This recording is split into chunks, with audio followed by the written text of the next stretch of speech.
Hello and welcome to Unramblings, a podcast about stories and storytelling. I'm Mark, I have a background in English literature and storytelling. And I'm Charlotte, and I have a background in social work and psychology. This week we're talking about Seveneves by Neil Stephenson from 2015, and we'll hopefully be posting our schedule for the rest of the episodes that will be going on through February, either soon or at some point between when we recorded this and when you're listening to it. So go check social media for that. We'll obviously be spoiling the plot of Seveneves. We'll drop any other spoiler and content warnings in right here. Hello from the future. No real spoiler warnings this week. But there are plenty of content warnings, because there's a lot of tragedy in this book. We will be talking about cannibalism. We will be talking about miscarriage, mental illness, particularly depression and bipolar disorder, and briefly mention torture. I think that's everything. We don't get graphic with those topics, but they are discussed as plot points. And I think that's it. Sorry, this is a longer episode. Back to the past. Welcome back. So Seveneves is a hard science fiction novel, which means that it tries to stick very close to actual science rather than allowing for too many, if we assume that we can go, say, faster than light. So it just sticks to things that are reasonably viable with current technology. It's set in the near future. The precipitating incident for the plot is that the moon breaks apart for reasons, which means that it will eventually destroy all life on Earth in about 2 years. Humanity sets about trying to work out how it can keep Homo sapiens alive by sending them into space, which they do, and then it sort of centers around all the technological and political and social issues that go about surviving in space and making a long-term plan for that. After several battles and winnowing down the population through accidents and a range of crises, they managed to land a very small remaining group of the population in the cleft of one of the pieces of the moon, where they sort of set up a base. They're left with only 8 women, one of whom has already gone through menopause, so the rest of them use genetic modification to create children that can carry on the human race. Fast forward 5,000 years, and they have built up this huge colony that features effectively 7 vaguely distinct races, depending on the changes that they made for their offspring's DNA. At this point, 5,000 years in the future, they've managed to make Earth habitable again with a terraforming operation. A few people have already gone down despite not being allowed to, but they send some envoys down to the planet to set up down there and discover that there are 2 other races that have managed to survive on the planet. Some who had managed to survive in underground mines, and some who'd managed to survive underwater in a submarine base type system. There's a few bits of diplomacy between them, and the novel sort of ends off on a vaguely open-ended note about where that might go in the future. Yeah, I think that pretty much covers it. It's a long summary, but it does cover a span of about 5,000 years, so... And about 900 pages. Yeah, it's a pretty substantial book. You may have noticed throughout that summary that I predicted last week that I would sound iller this week, and I was right! Yay! Okay, so getting into the meat of this, I think we talked a little bit about how they modify the genetics of their offspring, which is an interesting thing about adaptation and how, the species becomes resilient in the later part of the book. That's sort of a theme that started fairly early on in the book, though, in various ways, from just sort of how the species is going to survive in general, and then how the people survive throughout. Did you want to talk a bit about sort of adaptation and resilience?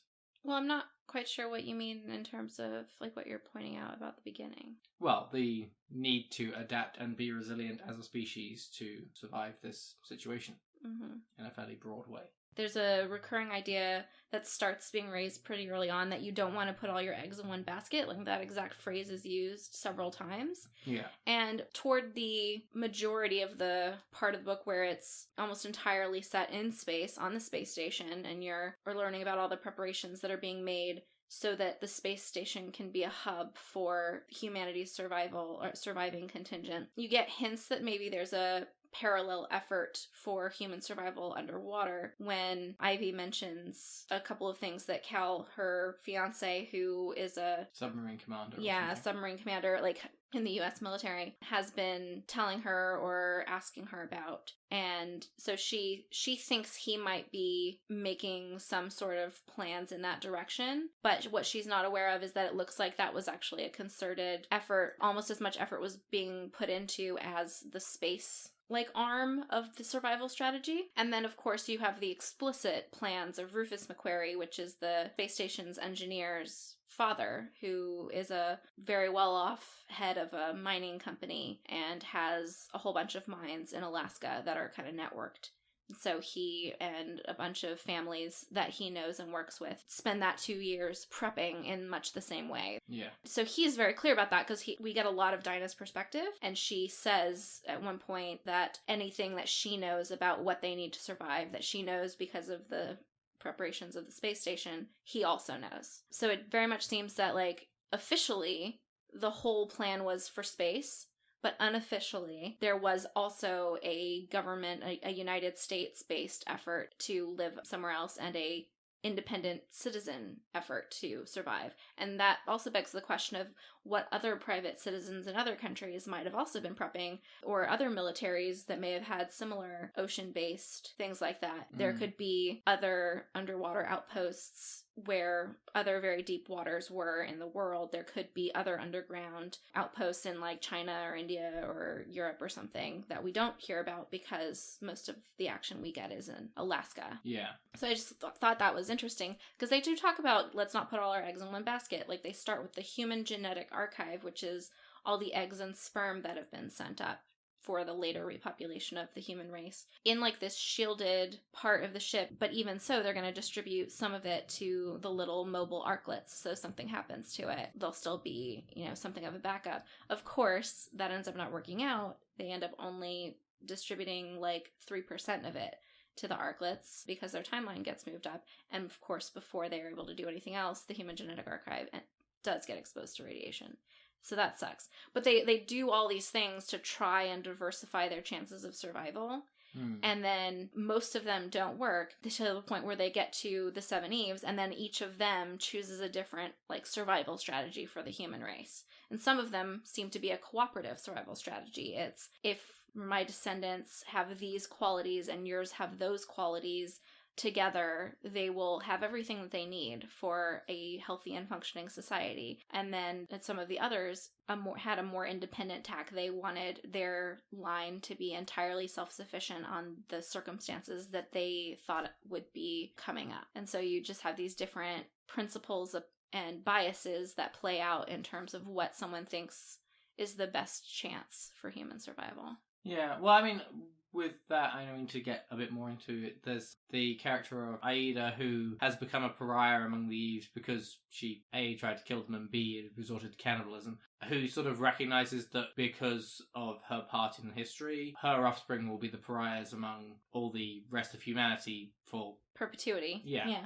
There's going to be this history log that people will be able to go through and see what she did, and will treat her children. So when she like says, the children of Dinah will throw rocks at mine and make jokes about cannibalism. Like I think she actually says. Yeah. So, and she's right.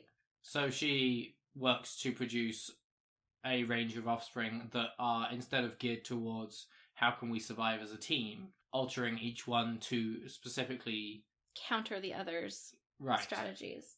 Yeah, so she ends up with a subrace that is reconstituting a lot of Neanderthal traits to be really strong and smart to counter the offspring of the Olympic athlete Russian spy person who is very strong and wants her offspring to be paragons of athletic perfection and discipline. She wants super soldiers is what she does, Tekla. She starts a race of super soldiers. And so Aida is like, well, I'm going to have a race of Neanderthals that can beat your super soldiers. And Dinah is like, I'm going to make a race of heroes, people who will be leaders, who will take action when things need to get done. And she has her betas who are her leaders. Yeah. And I mean, there's, Or is it the eretics? They're like the aristocrat ones that she makes. But point being, yeah, she has all of her lines to sort of foil the others, basically. Yeah. And then there's the Moirans, who, like, if you're going to look into adaptation, so there's some discussion earlier on epigenetics, I believe. So Moira's offspring are created so that in, occasions of intense trauma or severe changes in circumstances, they go into a vague comatose state and literally adapt to that situation and take on a new name when they wake up. Like, they have a new body, basically. Like, they Yeah. will look different. They will have a different personality. And they consider themselves different people, and that the previous iteration of them is dead. Yeah. Yeah, and it's definitely, like, one of the taken to an extreme ideas of, well, I want my children, I want my line to be able to adapt to anything, and that's what she does. And, like, she makes a lot of sacrifices for that, because she's making such dramatic changes to her genome. She has a lot of miscarriages and only one surviving child of her own body. The last one, though, what she's been working for the whole time, I guess, works. But one thing I do want to talk about in terms of them making those genetic choices for their offspring is that I think that it's a mistake to indicate that, like, that initial round of genetic engineering on, like, the Eve's own children is what produces those subraces, because I don't really think that it is. I don't think that it's possible to make that kind of dramatic change in, like, a single generation of offspring. They talk about the fact that, like, during that 5,000 years, the children of the Eves and the children of the Eve's children, over time, there's a period that they call caricaturization. So, like, these subgroups kind of will end up, once there's too many people for the place that they initially set up camp, they start striking out and making other smaller habitats. And many of those are isolated by line, by, like, you know, descendants of Dinah or whatever. And during that period of time, there's a continued use of genetic engineering to double down on the choice that their Eve made. Yeah. And that seems to be what has really made them into real subraces, where, like, you can tell by looking at someone that they are this or that, or potentially a mix of a couple of them, because there are people who are mixed race. So that, I think it's the thousands of years of doubling down that really makes the subraces. Yeah. And I think we want to come back to it, but, like, it is interesting, like, if you can trace everything back to those 7 people, and you know so much about those 7 people. You literally have years of footage of them. Then, like, it's interesting what position they take on within your society, but I think that we want to talk about that in a minute. We want to have a whole conversation about storytelling and narratives. I realised that opening this conversation by calling it Adaptation and Resilience might not have been the right sort of thing. Perhaps we need to go back and rename it more sort of like survival or something. Mm-hmm. But I think one of the things that always really interested me about this book was the choices that are made and sort of how those belie various personal and cultural perceptions of strength and what's important.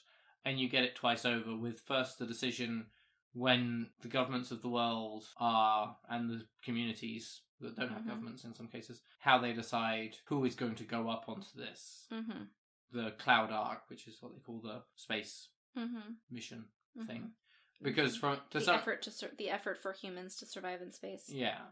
Because to some extent there's an aspect of, okay, well, who are the people who can make this happen technologically? Mm-hmm. And there's various people who get sent up for that, which is fairly easily noted. Yeah, like, we're going to need these roles to be filled, and so we want the best at those things. But then there's the question of who are the people that go up, that, like, they send up 1,500 people into space. How do they decide which people to send from various communities that are there to carry on the legacy of humanity? And then how do they then make the decisions as to, which we talked a little bit about there, like, what do you keep and what don't you keep genetically?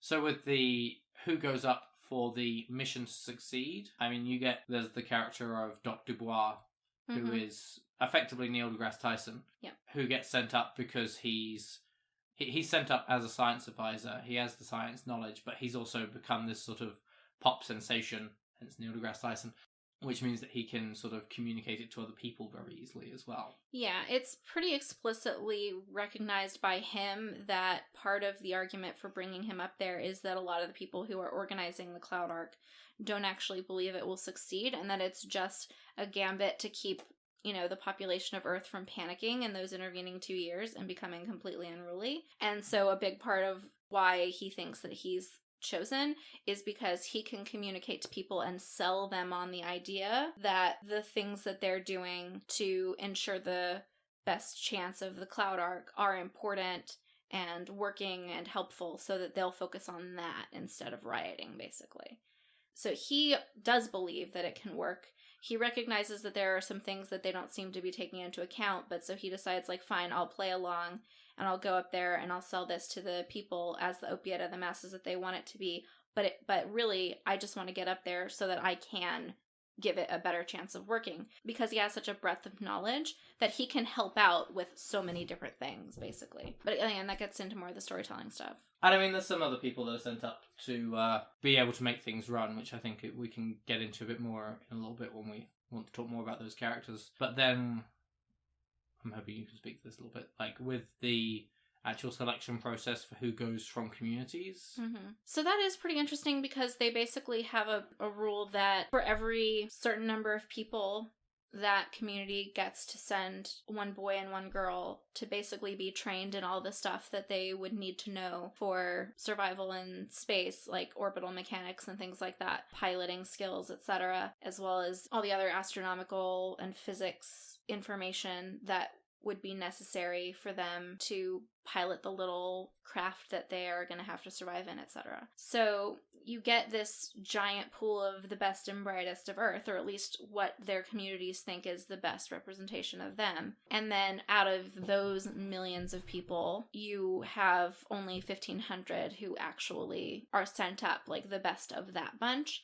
You know, selected for a mix of ability and diversity, but mostly ability, but to make sure that there is some of Earth's genetic diversity, human genetic diversity, also represented. And so you basically have a population of like 1,500 International Baccalaureate kids up there. You know, people who are used to being the smartest person in the room and never having to work that hard to be praised and to be the best and to be successful, and that ends up being a problem. Yeah. These people are the smartest. That doesn't mean they have the best social skills. Yeah, well, they're sent up and they're like 15 to 18 years old. They need to send young people because repopulation is going to be an issue. Like, once we're safe, we also want all these people to still be of, you know, child producing age. Sending a load of 60-year-olds isn't the best idea in the world. Right. And that does end up being a factor, because only 2 of the Seveneves are people who were sent up to the Cloud Ark, the young people, the teenagers who are brought up, and they are the ones who have the greatest capacity for childbearing. One of them has 16 children, I believe, because she's made a conservative choice to breed aggression out of her kids. So the tinkering she does, and she also starts it slow. Whereas the other one makes very bold decisions, and she has 5 children out of 13 pregnancies. Oof. Because she's trying to make such dramatic changes to the genome that a lot of them aren't viable, much like the actual genetic engineer herself, Moira, who also has a lot of miscarriages because of the bold strokes she's trying to make with giving her children this ability to kind of go into a caterpillar butterfly type of situation. I mean, not literally with the goo and everything, but you know what I mean. I mean, not that far off either. True, yeah. I want to say that the time that we actually see it happen in the book, she comes back a lot stronger. Yeah, and it does also involve a lot of fluids, a lot of vomiting and stuff, and sweating and fever and things, so it does seem to involve quite a lot of stress on the body. But yeah, so it's very interesting to see, like, yes, these are the priorities. We need you to be young. We need you to be smart. We need you to be fertile. We need you to be a diversity of representatives of culture and genetics. But we also sort of shunted you over there and didn't make you involved in these decisions, and then that ends up also being a problem. Yeah. Let's get a whole bunch of smart and headstrong teenagers who think that they can run everything and then not tell them why we're making choices we're making. A high school class in space! Yeah, kind of. One thing I do want to make sure we touch on is Julia, who is the president of the United States during this crisis. And she is not chosen to go to space. There's like a whole accord of all the leaders of the world where none of the leaders of the world are going to go into space. And then through some, like, shady bullshit, like, at the very last minute, she ends up getting herself fired up into space. It's very much I think she steals a rocket, doesn't she? Yes, that's what I'm saying, a whole bunch of shady bullshit. She and her, like, PR guy, who it seems she then shoots. It's a science advisor. Her science advisor, yeah. But anyway, she basically crashes the space station, and the people on the space station are like, yeah, you weren't invited here for a reason. You are completely useless to us with all the shit we've got to do in the next however many years it takes us to get to a stable location. Like, you are literally just a drain of resources and a distraction. Why are you here? But I'm the president of a country that no longer exists. In fact, I think that she does arrive after the point at which they've declared that all previous countries don't count anymore, effectively. Yeah. Your allegiance is to the survival of this installation, and its leadership is your leadership. You're all citizens of the Cloud Ark. Yeah, good luck with that. Yeah, but so it's interesting that one of the very, very, very few survivors was not chosen for any sort of survival ability. She made it happen through her ability to accrue power. That is how she survives, is by convincing other people to back her through her powers of persuasion and her need for attention. Well, she leads her own little coup as well. Exactly, that's what I'm saying. That's what it is to lead a coup. You convince a whole lot of other people that they should use their collective power to bolster your vision. Some pretty terrible things do happen to her as a character as well, though. Oh, entirely. You know, like, it's one of those ones where she's a terrible person, but some things happen to her and you're still like, that's not okay, like, whoever she is. Yeah. Another thing that we should definitely mention in terms of survival is the resorting to cannibalism,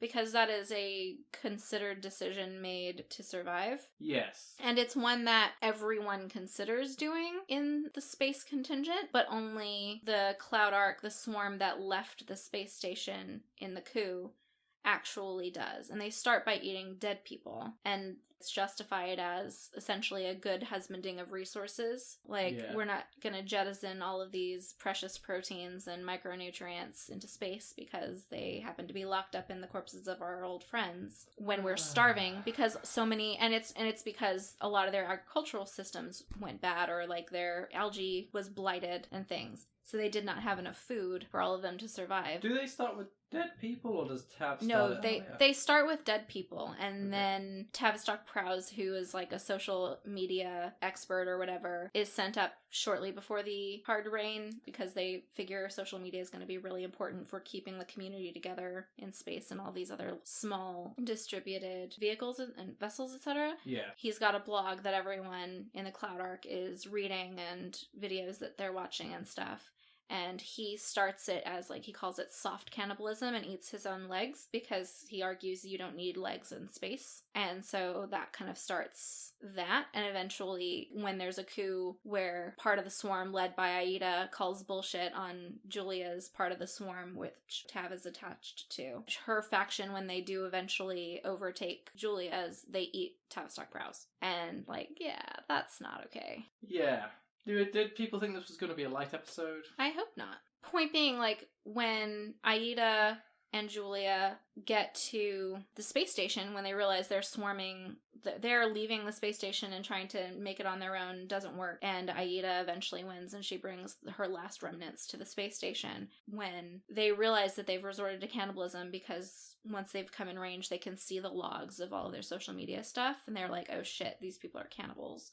And they have this council, but at this point there's like 29 people left on the space station and like 10 people in Aida's remaining swarm. And they're like, I mean, it doesn't matter if they're cannibals. They're like a quarter of the human race. We have to let them in. And this other guy is like, I'm terrified of her. And Mara, I think it's Louisa, because she's the social worker who ends up also surviving but has passed menopause. Louisa said, might I suggest that you're afraid of her because you know that you might become her if you were hungry enough.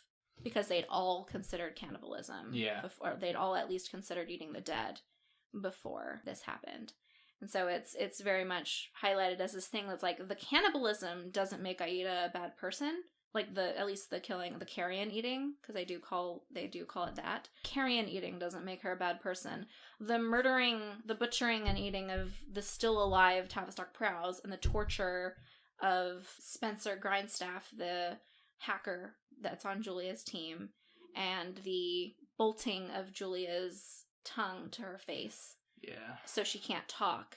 That shit makes her a monster. But the eating of the dead, when there's hardly any other food, and definitely not enough for a quarter of the human race to keep going, that not necessarily. Like, who is being hurt in that situation? Yeah. Okay, so we've meandered a little bit with this conversation. Well, we're talking about survival, and there's so many ways that you can talk about that with this book. We touched just then on a bit on the ethics of cannibalism. Yeah. Sort of a there but for the grace of God go I sort of situation. It's like, this person's terrible, they resorted to cannibalism. Well, if I was in their shoes, would I do the same thing? So as far as ethics goes, I might be worth mentioning for a moment the ethics of the genetic engineering side of things. Definitely. And there's a conversation that happens when they're talking about that, about who gets to decide what is an ethical choice to make in terms of genetic engineering, what diseases should be cured, or like, is everything that is classified as a disease something that we should eliminate from the population? Right. So, I mean, it's that same thing.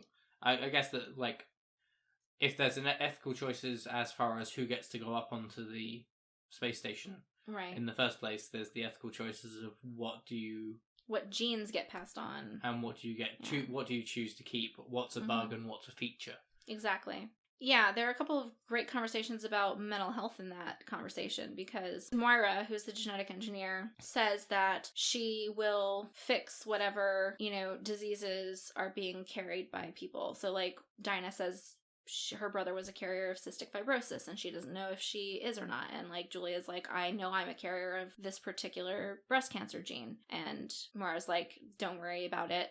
We have enough data on, if we have a test for it, we have the data for what it's supposed to be, and I can fix that in your eggs and stuff. So I'll fix that stuff. And Aida says, what about bipolar disorder? And Moira's like, well, it does run in families. It does have some genetic bases, but they're kind of hard to pin down, but I can do the research and fix it. And she's like, well, what if I don't want you to fix it? But if I want to have a bunch of bipolar kids, there's a lot of research on some of the adaptable qualities of that particular mental illness in terms of conserving energy and times that there's very little you can do. And then, expending a lot of energy to get a whole lot done during a manic phase when you do need to get a lot done. And so that's her argument. And there's a similar argument of Julia, who has depression, who suffered from depression a lot, and who had decided to stop treating it because she felt like the medication was making her stupid, which is a controversial thing to include in this book. But at least she didn't feel like she could find a good balance of medication, and decided that she would rather have the ability to foresee all the negative possibilities and suffer with that knowledge if she could use that ability to, have that kind of foresight for the betterment of her community, to kind of warn other people. I actually enjoy paranoia, which... Well, not paranoia, but depression or, like, anxiety. Right, but I mean, it's the fear of every possible outcome. Yeah. The concern that the worst one might happen. Right. And so she essentially insists that depression be preserved in her line, because she feels like having people who are depressed in your population is important in the larger scheme of things. Yeah. And so that's an interesting argument. And so, like, what the Seveneves end up deciding is that everyone gets to decide what's done with their eggs. My eggs, my choice type of a thing. Yeah. And Moira will give each of them, like, there's, like, one thing that she will try to enhance or promote or whatever in the offspring. They can each make sure that they're contributing what they want to contribute to, the survival of humanity, basically. It leads to an interesting philosophical discussion on what do you need to survive in space, and what will the human race need to survive to the point where they can recolonize Earth in 5,000 to 10,000 years. Aggression's another interesting conversation that happens for that. It's an interesting point of view from Neil Stephenson. I mean, like, they're put in a position where the race is going to have to continue through some genetic stuff, because they're going to have to use parthenogenesis.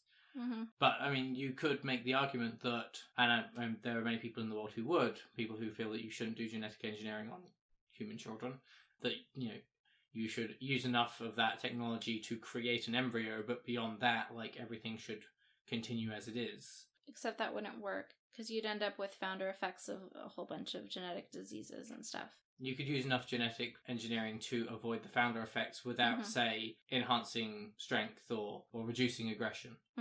The way that Neil Stephenson presents what has happened to humanity afterwards is not cut and dry on whether he thinks that was necessarily a good idea. It was just It's one choice that was made. And it's interesting because the spacers are the only ones that it's explicitly confirmed use genetic engineering to create, or to change essentially from rootstock humanity to the groups that survive in space. Well, pingers use selective breeding. Yeah, the pingers being the submarine race of humans who essentially evolve to hold their breath for really long periods of time and sort of become sort of dolphin-ish or seal-ish people, you know? Like they have blubber and no hair, and they can swim underwater and hold their breath underwater for really long periods of time. So I don't know that I buy it, though. I don't think 5,000 years is long enough to selectively breed between, like,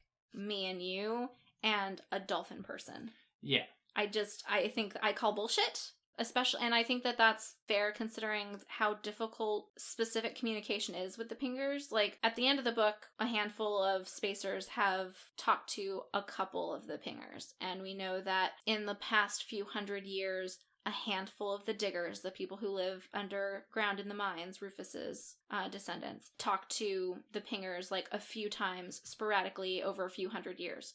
So it wouldn't surprise me if they're not really able to, like, selective breeding could be selecting genes specifically for breeding. Like, you know, like there's a lot of communication barriers there. So I just don't think it makes sense.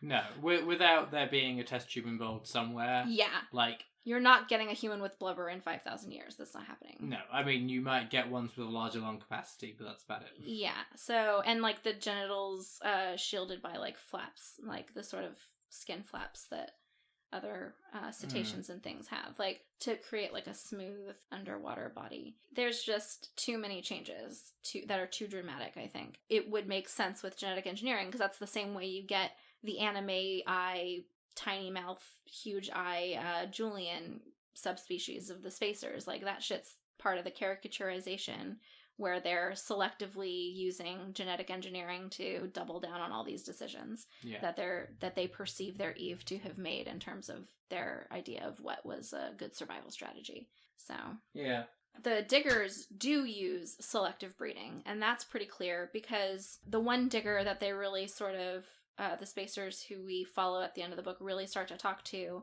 is Sonar Taxlaw, who is an encyclopedia. And what that means is that she has spent her life reading the Encyclopedia Britannica and memorizing and understanding all the concepts, specifically for the ones between Sonar and Taxlaw, that one volume. And part of why she was chosen for that role is because she's on the spectrum. But she also says it's because they decided she wasn't a breeder, and they, through further questioning, determined that maybe 4 out of every 10 women is considered a breeder and chosen for such qualities as physical stature and, like, hardiness, basically, like how healthy you are, how beautiful you are, and those kinds of things. So they're selectively breeding by culling down who can breed to just the prettiest and healthiest of them. Yeah. Which is its own ethical quandary. Right.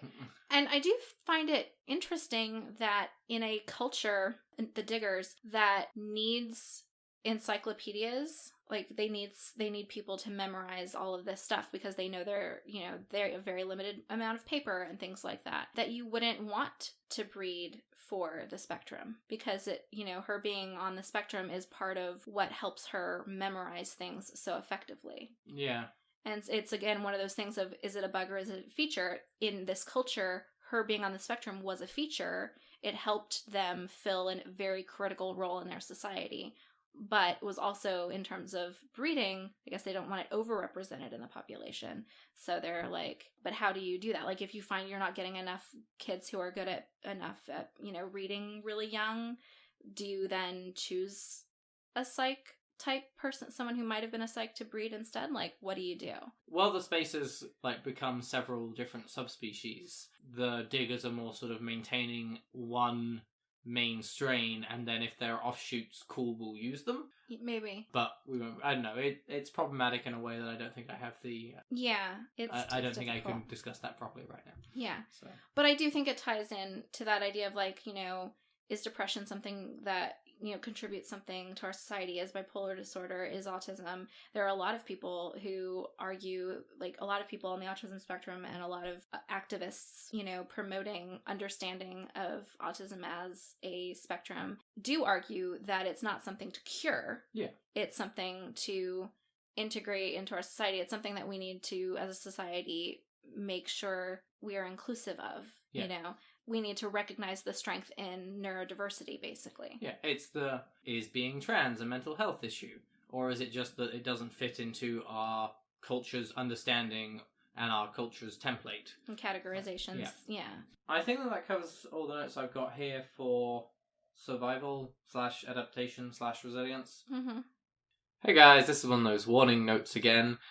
We have once again ended up doing this recording session in 2 bites. So this is a couple of days later. If we sound different for some reason, it's because of that. Don't worry, I'm still ill. Charlene's still mildly sick. So if we sound all nasally and deep voiced, that's why. And I think we wanted to open up with a quick comment that Charlene thought of after our last recording session. Yeah. Before we move on from this conversation about bug versus feature as an aspect of survival choices that were made or strategies that were implemented by humans trying to survive the hard rain, I did want to point out that there's potentially an implication, which would be kind of problematic, that bipolar disorder is linked to creativity, because we know that Aida has bipolar disorder, or at least she implies that she does, and it seems from some of the observations of other characters that she does, and she says what if she wants to preserve that in her descendants, makes arguments about how adaptive it is, etc., like we said before.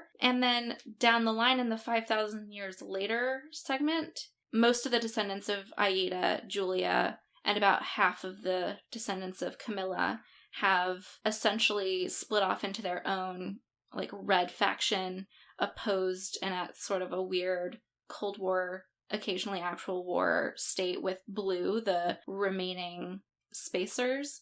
One of the people in blue makes the statement that there's a reason that most of the Aidans who have been successful and found a prominent place in the blue side have been artists and musicians and actors and things like that they're filling a need in their culture, in the blue culture, that isn't met by any of the other, like, blue strategies. And it very much seems to, I think, relate back to this idea that if you don't have tendencies toward bipolar disorder, you lose an essential creative spark in your population. And the reason that I'm saying that if this is a statement that's being made, this is a problematic statement to make, because right now that's an issue a lot of creative people who have bipolar or other forms of depression or other mental illnesses have. Like, a lot of people avoid getting help going on medication in particular because they worry it will blunt or change their creative perspective.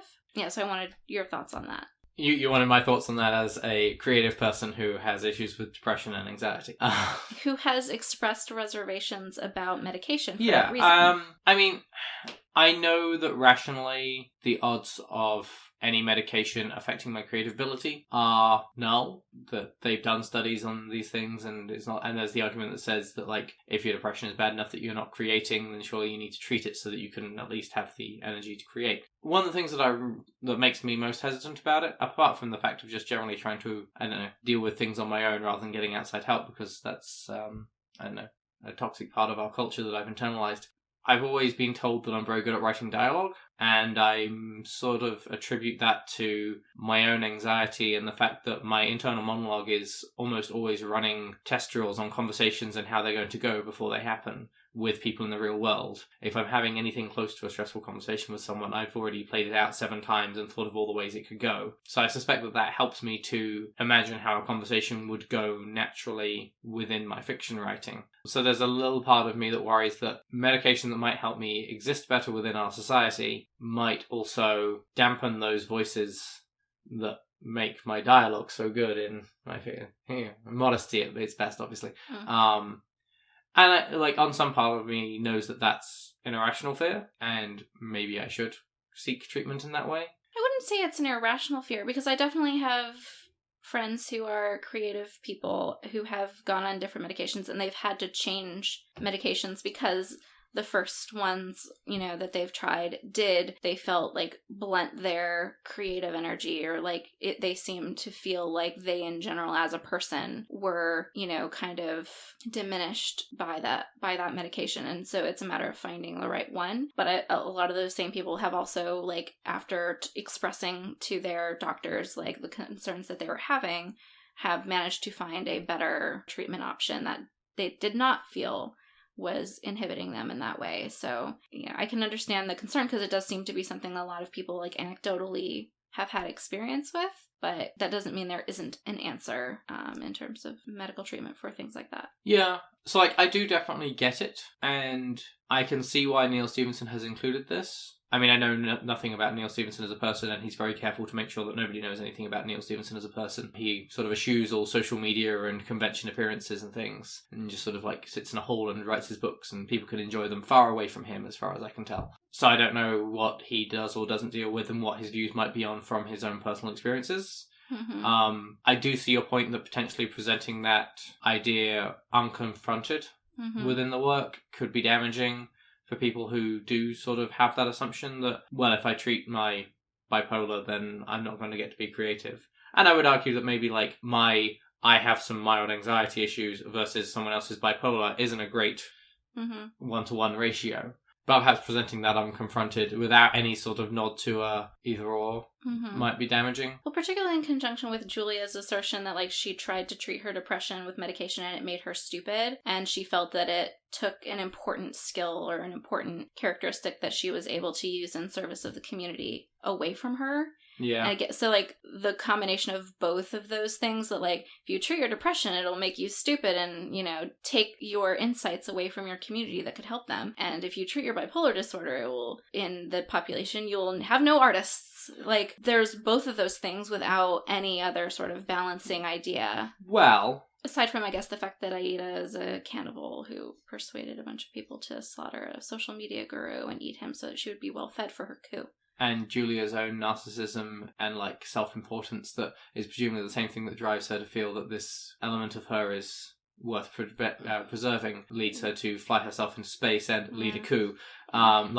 We do say, you know, well, I sit here and I say... There's no countervailing narrative. The two characters that are presented as having mental illness that is untreated also aren't necessarily portrayed in the best light, which might be a different issue. Yeah, that's true.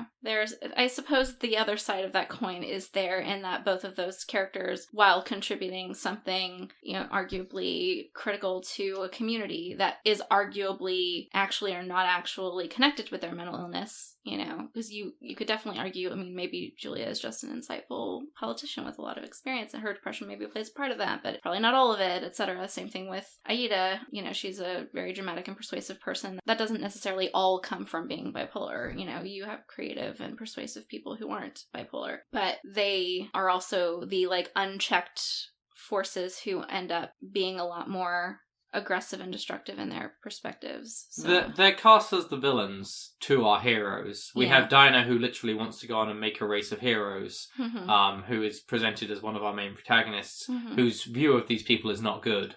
And 5,000 years later, those are the blue side are the heroes, and there's this villainous red side that are the ones that they've got to get to the diggers before them, and oh no, the diggers have gone with the reds, and all this side of things. And the reds propaganda machine, etc. It's all flash and substance. So they are portrayed as the villains. So for us to say that is an unconfronted thing might not be fair. Yeah, that's true. But it might also be that unchecked mental illness is presented as a villain in a way that is also maybe not entirely fair. But I mean, at the same time, I don't know where I'm going with this. I see your point. I was kind of worried that those assertions together about depression and bipolar disorder might support people who are already unwilling to get any help and are letting their condition deteriorate to a dangerous extent because, you know, they don't want to lose an important part of themselves when it's not a foregone conclusion that you will lose a critical piece of who you are by treating your mental health. In fact, generally, like, if you're in a really bad state and you're not able to be functional, if you treat that problem, you regain so many parts of yourself in terms of being able to act effectively in the world and engage in the way that, you know, you've been kept from doing. But your point is a good one that, like, yeah, it might be saying that, but it's also saying that, you know, these are dangerous, unpredictable forces in a person or in a population that can also lead to a lot of problems if they're not balanced out in some way. Yeah. Okay. So are we good with the survival conversation? Right, yes. 3 days later. So one of the things that I want to talk about in this is sort of how individuals are used from two sides of it. One in, like, how there's the power of the individual. We have the continuing on of the species driven by a few main protagonists who make huge strides in themselves. Sean Probst makes huge differences as this individualist billionaire outside of everything else. Dr. Bois presents some of the theories that really drive things forward. Obviously, each of the Seveneves have their own strong individualist nature. But also, so sort of that from a narrative point of view and what that does storytelling-wise, I also want to look at how you get this synecdochal use of an individual to represent an entire group of people within the narrative, because they're talking about the human race, but he's only using a cast of 20 people or something. So I think a really good place to start with this conversation is to set up looking at Sean Probst, the billionaire, versus Julia as the Julia Bliss Flaherty, if we're going to use full names for people, as these two individuals who both at the start of the story have a lot of power and what we're told about them and where they end up. You have Sean Probst, who's kind of like the Elon Musk, Jeff Bezos. Yeah, very, very much like he is Elon Musk, sure. Yeah. He's kind of like viewed on dimly by the protagonists at the start as being like some playboy with more money than sense. He's not a playboy. Oh, okay, some billionaire with more money than sense then. Anyway, but he's in a situation where he has noticed a large problem. Yeah. That is being ignored by the majority of people, possibly because this whole cloud arc thing is just kind of a placebo to keep everyone calm. And he goes, well, they're going to need water. So he sets off in his own personal rocket, because he is Elon Musk, goes off to get this giant ice comet core that he can bring back to the ISS so that they will have water for all the things they need it, most importantly for creating rocket fuel in space. And his use of some of the technology is what gets Ivy removed from power on the ISS. Yeah. Well, because of the way she handles him essentially gate crashing the space station. So he comes up without authorization, which means, another person draining their resources, etc. But he's Dinah's boss, Dinah being the engineer on the space station. And so she lets him in. And then Ivy gives him permission to board after he's already boarded, and after he gets tackled by Tekla, the Russian cosmonaut, who is like, "Oh, you're not authorized." Bam. Sorry to everyone's eardrums for that clap.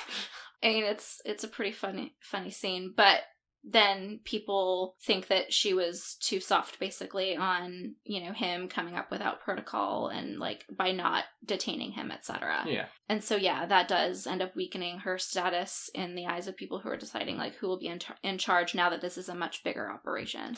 Yeah.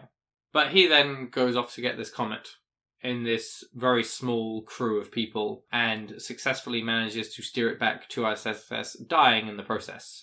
But sort of gets close enough to be like, hey, here's your comet, before he passes away. And without that, the human race would not survive. Yes. That is fairly definitively stated. So you have this one individual who, devoid of everything else, devoid of all authority, has gone, this is what needs to happen. Nobody else is doing it. I will do it. I have the resources, importantly. Yes. So I don't need anyone's permission, because he's an independent, private business owner, so he doesn't have a chain of command to look to. He's the top of his chain of command. And I think that's an important aspect of why he can just do it, you know? Whereas the United States government, who is internally divided on whether we actually give the space station all of the materials that they need because they are going to need it, or if we don't because they're not going to make it anyway and it's just a waste of effort and resources to send them stuff. That ends up kind of locking shit down and making, slowing down the whole process. Right. Which is the other point, which is contrary to Sean Probst, you have Julia Bliss Flaherty, who has been the president of the United States. But by the time that she gets to the space station illicitly, the United States doesn't really exist anymore. Everything's under the command of the ISS. The Cloud Arc. And the Cloud Arc. And she gets there, and she's been this powerful leader, but now isn't needed, doesn't really have any power, and really only causes problems throughout the book. I don't think that there's a point at which she does something helpful. No, not really. She just shit stirs, basically. Because they are like, oh, you weren't supposed to be up here. That's why you weren't brought up here. There's nothing you can contribute. So they just put her in an ARClet. But because she's in an ARClet and there are people who remember her as being the president of the United States, most importantly Camilla, who was a guest at the White House and is sort of a Malala Yousafzai figure who was sent up by like Denmark or somewhere, that she was actually taking asylum from an Islamic country where she had continually been the target of assassination attempts because of her efforts to promote women's education. So she was a guest of Julia at the White House and, you know, felt warmly toward her and things like that, and continued to treat her like she's the president, which sort of set a tone for other people in the arcs to treat her as, you know, not just as the president, but she was also the only person in their 40s, you know, in that entire population of teenagers. So she was able to command this authority, even though they were all a lot more technically savvy than she was able to sort of organize them basically and put these ideas in their heads of like, oh, but you know, you guys are the ones who are going to be the foundation for the human race, and you know, oh, these experts in the space station are just sort of shoving you off to the side and ignoring you, and they don't seem to be asking what, you know, any of you guys think about, you know, the different options for our survival, whether we should ditch the asteroid and move into a higher orbit as a cloud, or whether we should, you know, keep the asteroid to protect us, you know. And like, these are huge decisions that affect you and your descendants, and they should really be asking you what you think and getting the will of the people and stuff, which leads to a bunch of them breaking away and doing their own thing. Worm-tonguing. Yeah, and I mean, that's through those characters as well as some other ones. So I mean, also in a different way, but in the same vein to Julia, you have Aida's own political machinations that go on. And with Tavistock Prowse's social media, which is that same sort of, as you say, worm-tonguing, like, politics is being used through social media, which, you know... I have this platform everyone is exposed to all the time. Yeah. You know, so I can get my ideas out there.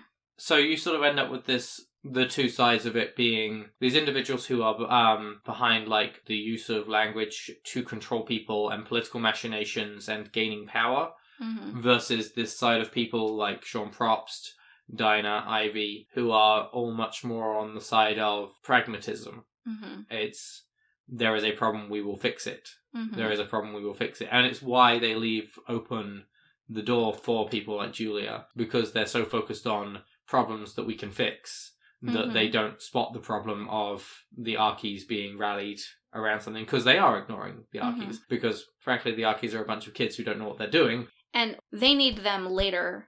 That's like, they're kind of viewing the Archies as a supply of stuff that they're going to need down the line, and not as something critical to the urgent crisis of now. And there is sort of this ongoing battle between talking and doing. And the people that are the most sympathetic in the books are the people who see a problem and do something about it. And the people who talk about things extensively and, you know, try to gain the support of other people for them to do things instead of, you know, just doing stuff directly. Those seem to be like the bad guys, you know, TM.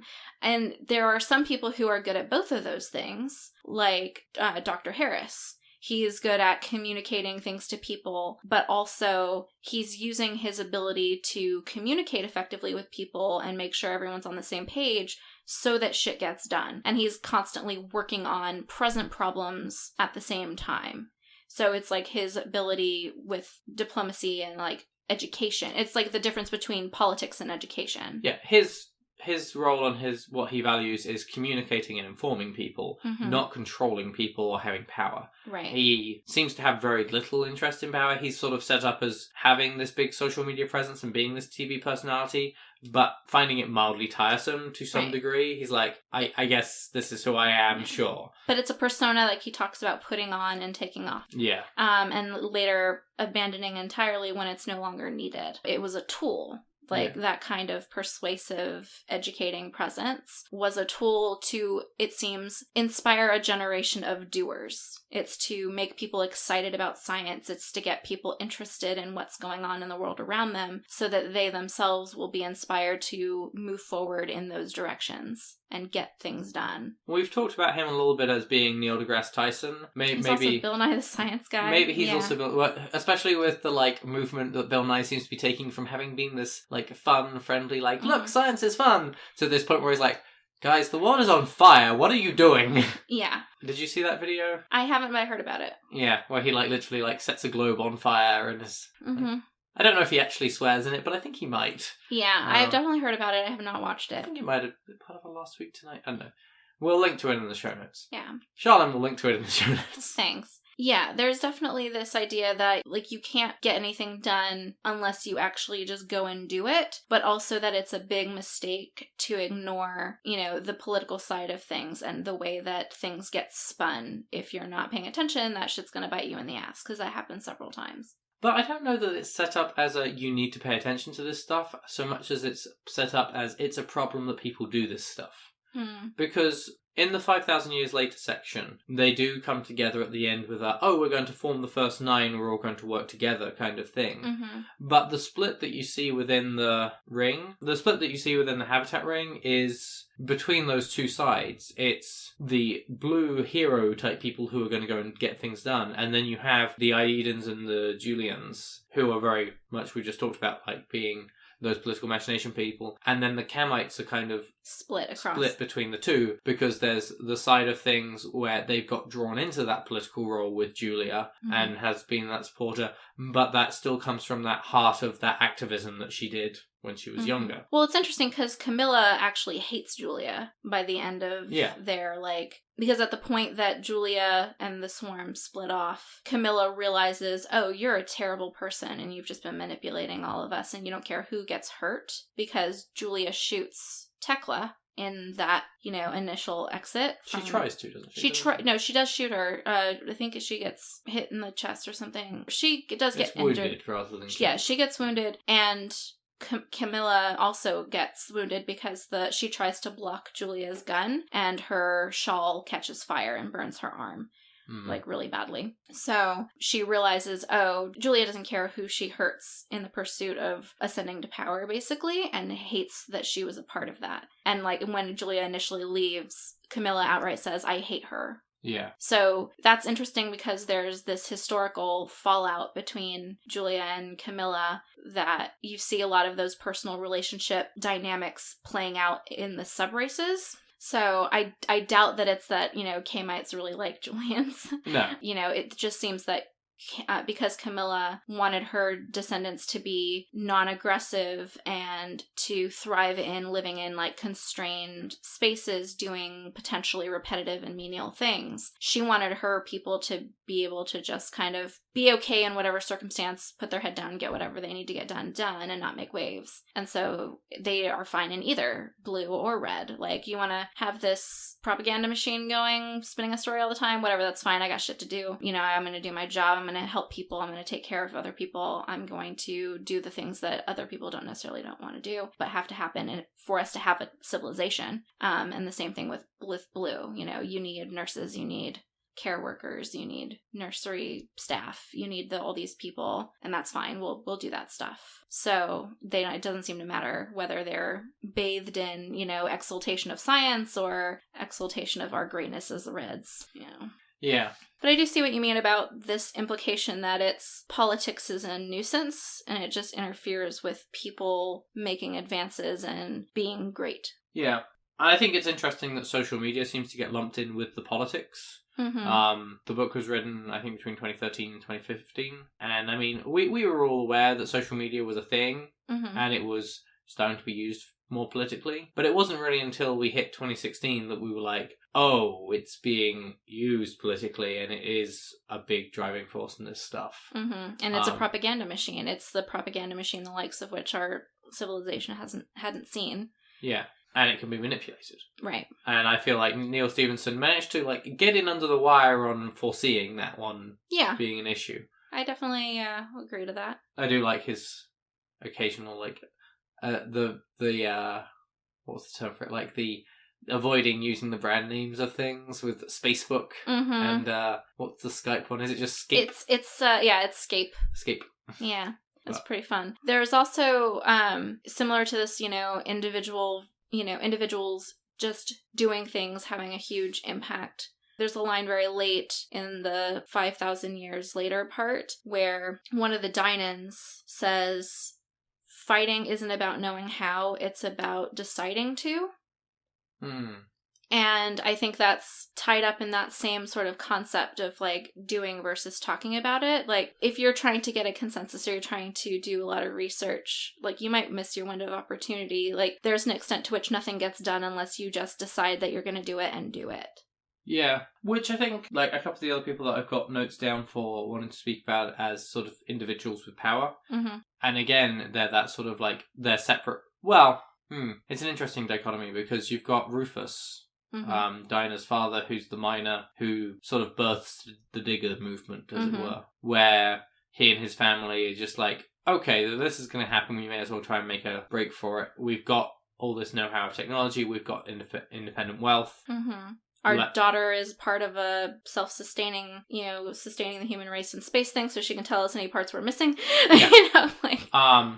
I, as individual Rufus, am going to try and make a break for us to survive. It's independent of any sort of government issues or anything. But he doesn't do it by himself. He doesn't, but he does lead it, and it is his motivation that gets them there. Although, I don't know that it's not super clear. Like, it seems to be, like, he's definitely spearheading it. But I think it's said somewhere, like, he talks to some of the other families. It doesn't seem to be, like, just him that wants to do this. He's probably one of the people who's like, do we think we could do this? Do we want to do this? And other people are like, yes, we're going to do this. Because also they're miners, they're union people. Like, these are people who, they have big meetings and they decide a lot of big stuff about what they want and how they're going to get it. So I think that's an important aspect that you can't forget about that part, because I think that's critical to them doing it. But also, they're not politicians. They're the sort of people, they have a meeting, they decide what they're going to do, and they do it. They don't get bogged down in all of these other, how is it going to look, whatever bullshit. But I think narratively, with how Neil Stephenson presents it, with Dinah's point of view, you do see him being a spearhead figure. And I mean, you can go that, okay, logically we can say that, well, I mean, they're part of unions, and but the way that it's presented from a storytelling and how we're presenting individuals in this, I think he's presented as leading it. And also, when you meet the diggers, they're noted as all having the McQuarrie red hair, and like, they all look as though that they're Rufus's kids. Well, the group that they particularly encounter, they ask them, the Spacers ask if they're descendants of Rufus McQuarrie, and they do say we're all of that lineage. Yeah. So they do meet some of his lineage, not from one of the other families. And yeah, there's a note that there might be other groups of diggers around the world, but we don't meet any of them in the book. Yeah. If Seveneves 2 happens, maybe we meet them then, but who knows. But we do get that sort of self-drive, and they do survive in these networks of tunnels, and a lot of the information that we get, as I say, is from Rufus, like, and there's the note about when they're blocking off the end of the tunnel, and that sort of cuts off communication, and that's sort of the last you hear from him. Then you sort of have on the other end of that spectrum Cal, Ivy's fiancé, who's got the nuclear submarine stuff going on, which we only get a sort of vague notion of the individual there, but in retrospect we find that there has been a, if not government, then a military supported push for a extra route of survival there. Which I don't really know how that fits into that narrative. It seems to explain some of the difficulty with resource allocation of the Cloud Ark. If it was the government had its own secret, survival strategy that was submarine, in addition to the global push for the Cloud Ark that they were supporting. And if they felt like that was the real survival strategy that was going to actually have a better chance of success, then it might explain why Doc Harris realized that at least the science advisor seemed to be treating the Cloud Ark as though it were just a pretty dream to distract the people. It's interesting that if that's going on, because like if it's a secret like government plan, you don't have the same questions of like who can go there. You're not having that same group of like, oh, we're going to get people from all around the world. Why didn't Julia go there? Why didn't Julia go there? Why did she go into space? Well, at the point of the where the hard rain was starting, she might not have been able to. Like, they might have been able to shoot a rocket up, but they might not have been able to bring a submarine down. They may have already had everything down. Yeah, actually, because Cal had gone down before that started. Yeah. Yeah. I think that's why. I think might- she'd missed the window. She needed to be a figurehead long enough that she couldn't be. Yeah. Yeah, I think that's why. But it does seem to be that it was like a secret government operation, because in the later part when they encounter the pingers, the descendants of the submarine group, they talk about how the pinger civilization, their like librarians and researchers had combed through all of the pictures that Cal sent Ivy before they went below, and taking selfies the way that he did and sent to her was like against the codes and regulations. Like, he wasn't supposed to do that, and in general he was very stringent about following like all of the protocols, so it was like analyzed to death because like, oh, this is very out of character for him, why would he do this? And so what they noticed is that all those pictures, the selfies that he took, had strategic like equipment and stuff in the background that when Ivy saw that stuff, she would be able to put together the pieces to see that they were also a backup plan for human survival. Yeah. Like, that she would be able to tell, oh, they're going to make a go of it too. Because he couldn't tell her, and he wasn't supposed to send his girlfriend selfies, but that was a much, like, tinier infraction type of situation, I guess. Yeah. So it does seem to have been a covert but comprehensive Is there any indication government plan. Is there any indication within the book that Ivy was did work that out? Like, she does say something like that she suspects that might be a thing. Like, I don't think she lets on that she thinks it's like an actual government operation. I think she thinks it's a smaller thing that Cal is trying to do. Yeah. Going back to talking about how, a single individual has a lot of power to do a lot if they don't get bogged down in politics and, other organizational constraints, basically, like government constraints or what have you. I think Sean Probst is a particularly interesting one to talk about because he talks about having Asperger's syndrome, which has since been removed from the DSM, but is essentially like a very high functioning form of autism spectrum disorder. So it's mentioned like his personality was a problem. So like problem TM, like for his business. So he hired a consultant and things. For optics. Yeah, for optics and stuff. And like he refers to himself as an asp-hole as an Asperger syndrome. And there is definitely some implication that his lack of social awareness has disinhibited him from just doing what he knows has to get done, and that might be an important part of how he is able to be the hero that humanity needs. He is dispositionally uninterested in what other people are worrying about in terms of politics, basically. So I think that's interesting. And then similarly, although not explicitly with the autism stuff, Marcus, who also similarly doesn't care much for like social niceties, and, does things like right after talking to Dr. Harris about how his embryo was part of the Human Genetic Archive and was exposed to radiation and is dead now, says the Human Genetic Archive was bullshit. Like, just right out there like that. And, I mean, he makes a good point, but it's still very harsh, and he does things like that a lot of times where he's just very matter of fact, he's very blunt about stuff, and he just goes and does the thing that needs to happen, up to and including his own self-sacrificing mission to bring Emir, the Comet Core, to the space station after Sean has died getting it into position to be brought in. Yes, you have both of these men who are critical to bringing in the giant ball of propellant that the Cloud Ark needs to get into a safer orbit, are both these guys who are like, yeah, I don't care about your feelings. I'm just going to get what I need to get done, and I'm going to tell you what you need to do, and you're going to do it. More Marcus on the last one, because he was a leader. Yeah. It is interesting to what degree the message of the book does seem to be feelings and people aren't important, getting shit done is what's important. It's feelings and people can be a problem. Which, I don't know is a good message, necessarily. It does seem to be the prevailing message. And I mean, if you look at, some of the relationships that happen within the book, within that pre-5000 year span, but after they're in space, Dinah has a fairly emotionally disconnected relationship with Reese, and ends up, breaking that off because he's kind of depressive and moody. And bringing me down, man. Right, and then he later kills himself. Yeah.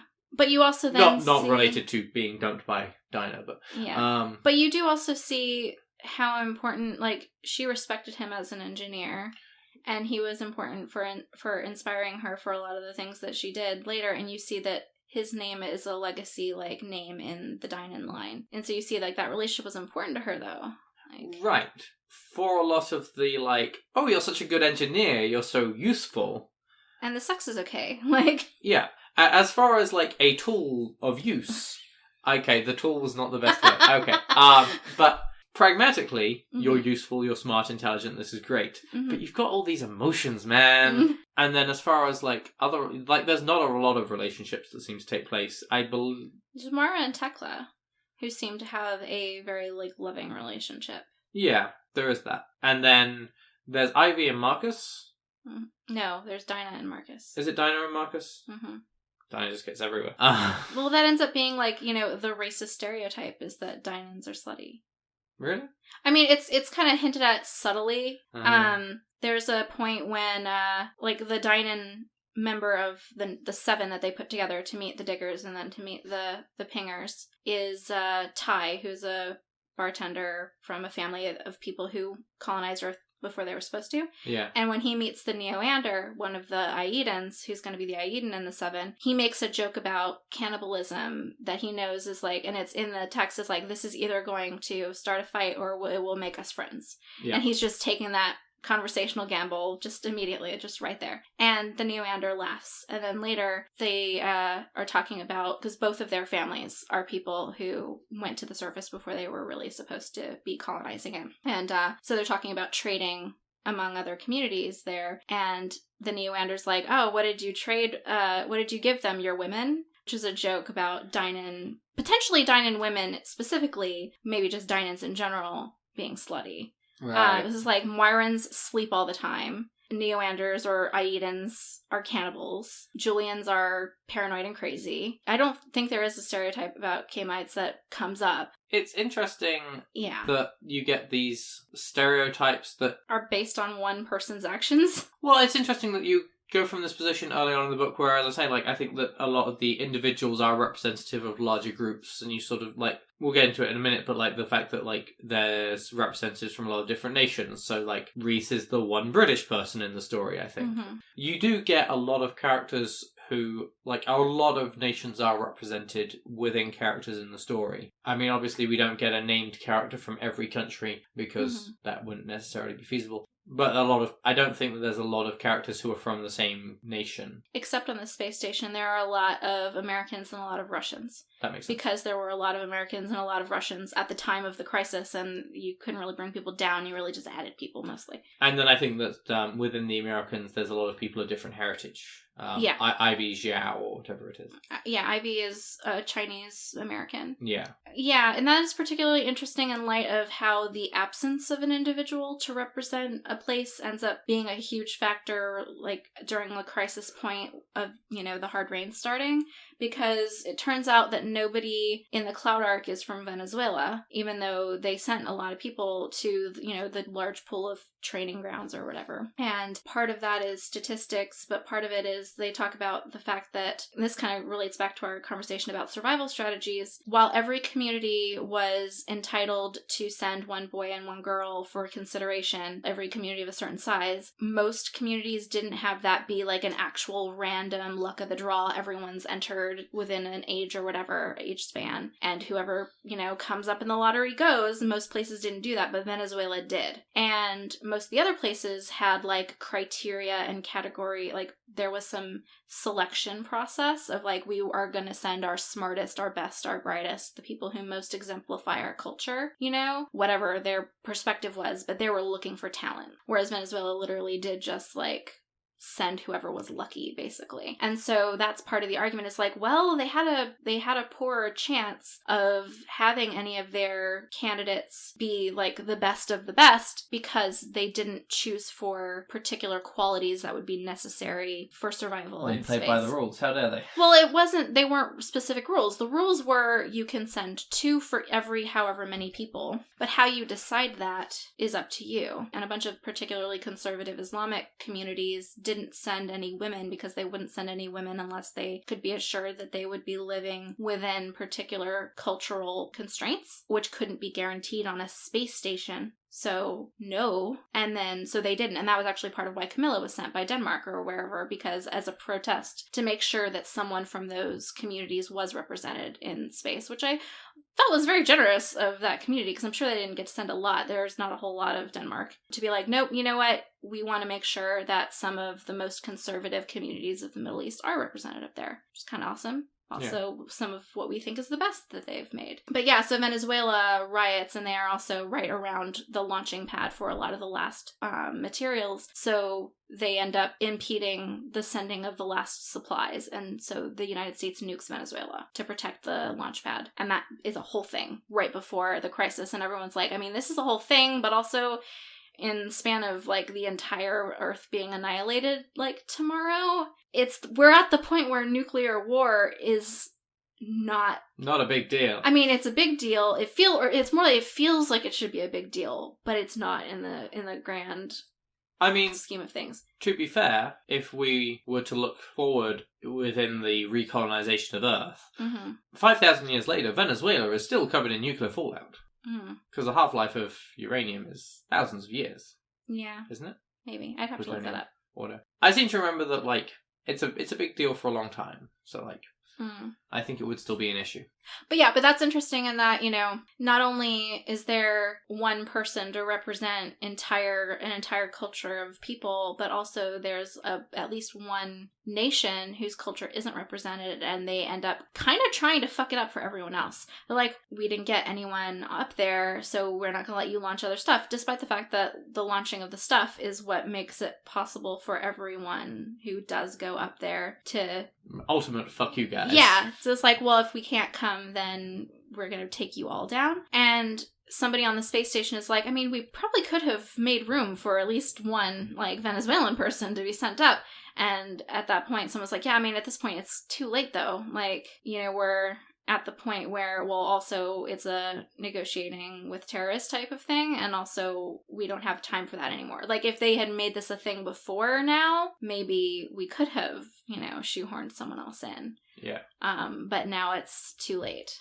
So on that cheery note, I'm not really sure what I'm saying about that. Just like, you know, it's just as important in some ways what one person is able to do when they're not constrained by, you know, politics. It's also just as interesting what a group will do when they feel like they're completely sidelined and ignored and there's no individual to represent their needs. Which is the issue that then the Archies have. Right. Is that they feel like they're not being heard because someone goes and tells them they're not being heard.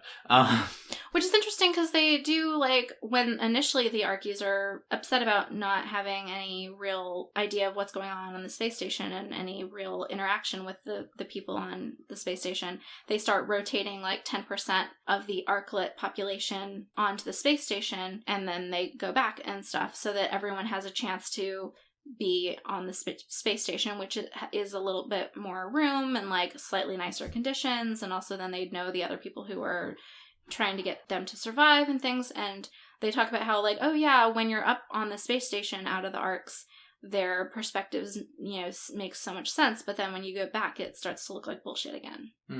So it gets very interesting in terms of, like, yeah, when someone's talking to you face to face, you kind of get their point, but the more distance you have and the more of a class divide is really what you're seeing there, then you start to feel like, you know, more and more separated and there's less trust. Yeah. I think we've kind of diverged a little.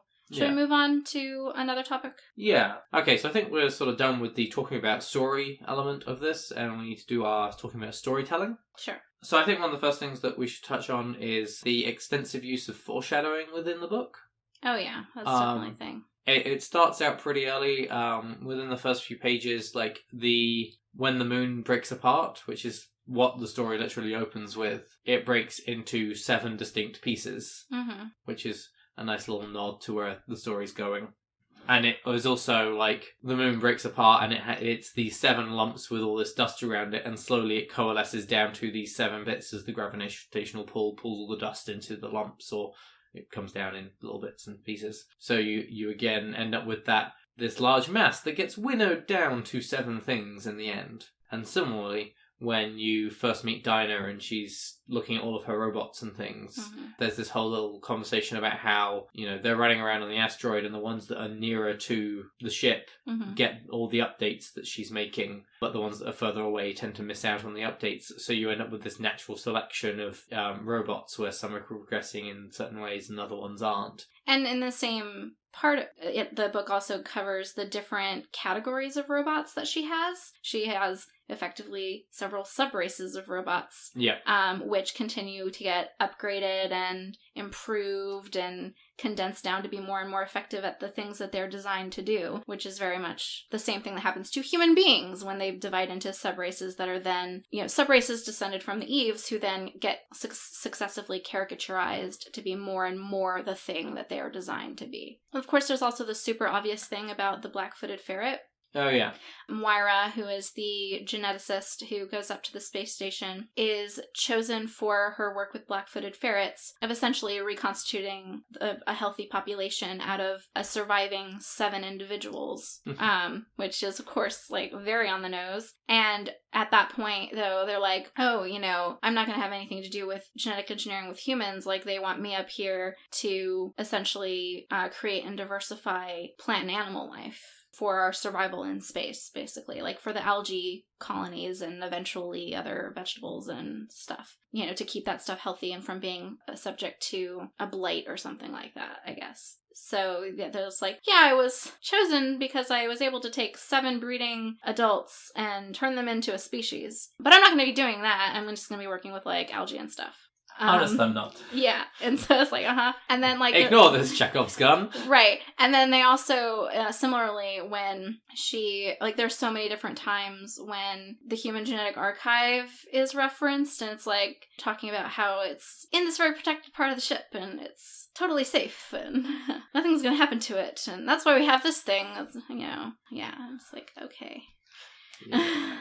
Trying to think if there are other ones. I think that's the general one. Yeah, I think those are the big ones. Yeah. Definitely some heavy foreshadowing there. Well, which is interesting as far as storytelling, because I don't think, it's not stuff that you pick up on and you're like, oh, this is a sign of what's going to happen later, but when you go back through and you're like, oh, no, everything was there from the off in, very obvious ways that you just don't know to look for yet. Much bigger, though, is, I think, the use of story in the story.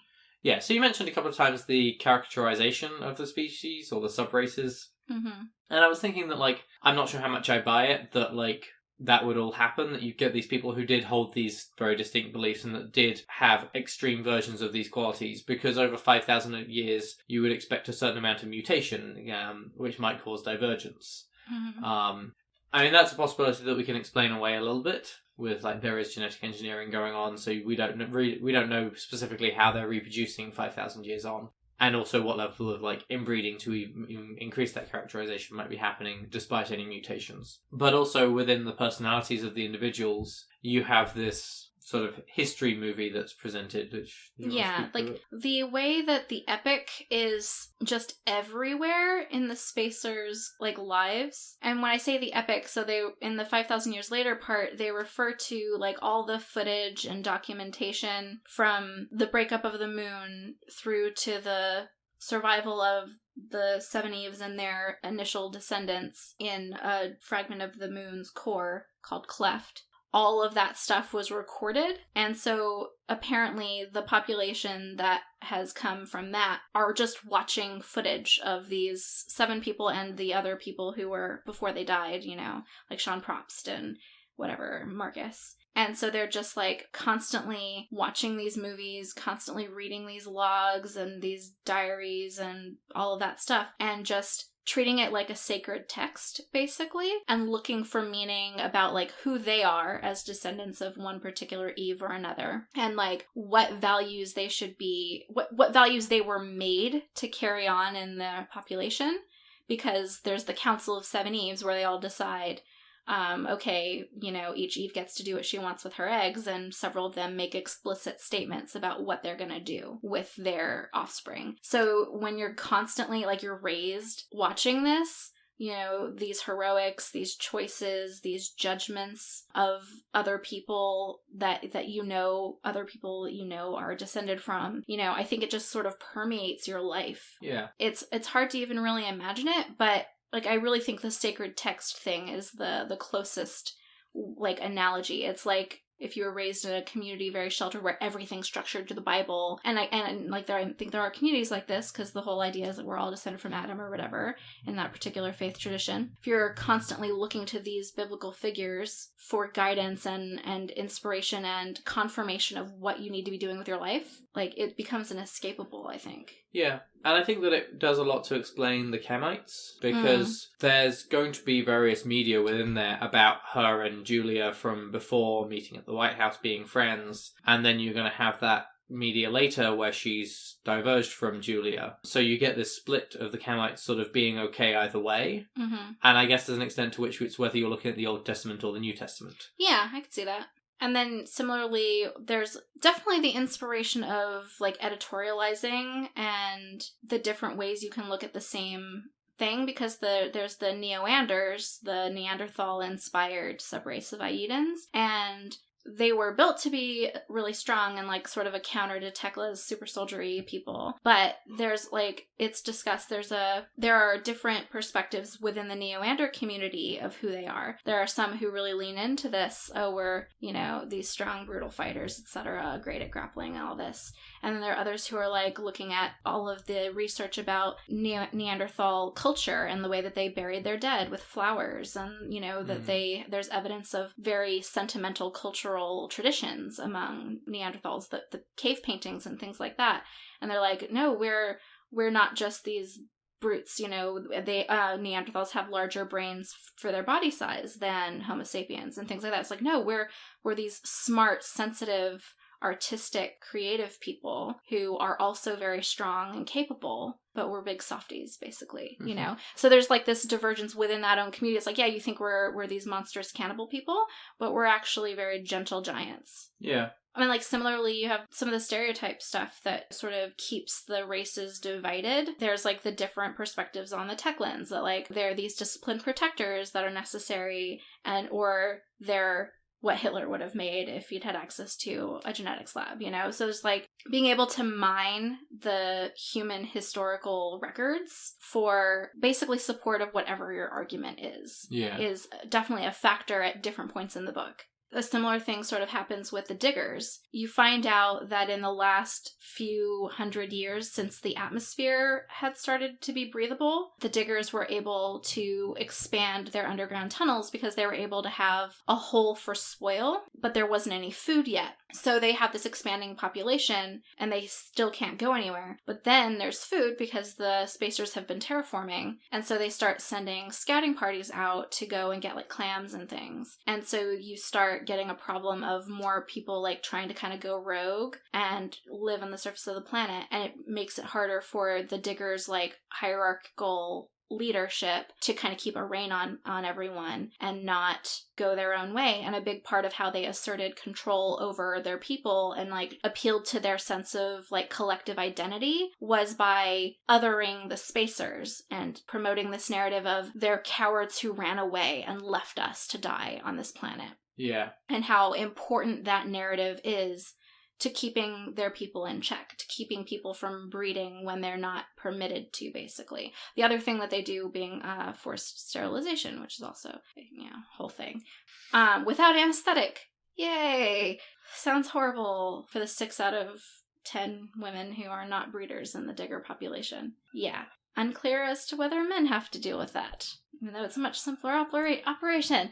Anyway, but yeah, so you have that narrative being super important for social control, and with this countervailing narrative of, but there's food now, and now we can go out and we can do our own thing, and we don't need to be under your thumb anymore because the planet's habitable. Yeah. Same thing with the pingers, presumably. We get a whole lot less from them, but the fact that, seeing that blown up image, the last image Cal ever sent Ivy before going underwater, has such a profound impact on those pingers that the spacers make first contact with, tells you that they have their own epic that includes the romantic history of Cal and Ivy. Yeah. It doesn't seem to maybe be as widely known, maybe because it was more private stuff, but because only one of the 3 people, the woman in the group, is like, oh no, I know what that is.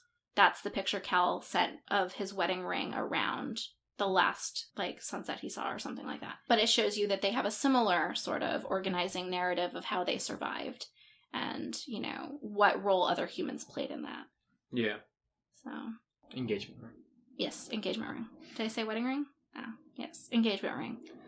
Just such a very sad moment. There are so many, like, moments in this book that really make you, like, feel so emotional, and like I totally cried in a few different points. And I think one of the times that I got choked up was the last conversation with Ivy and Cal, and then of course the last conversation between Rufus and Dinah.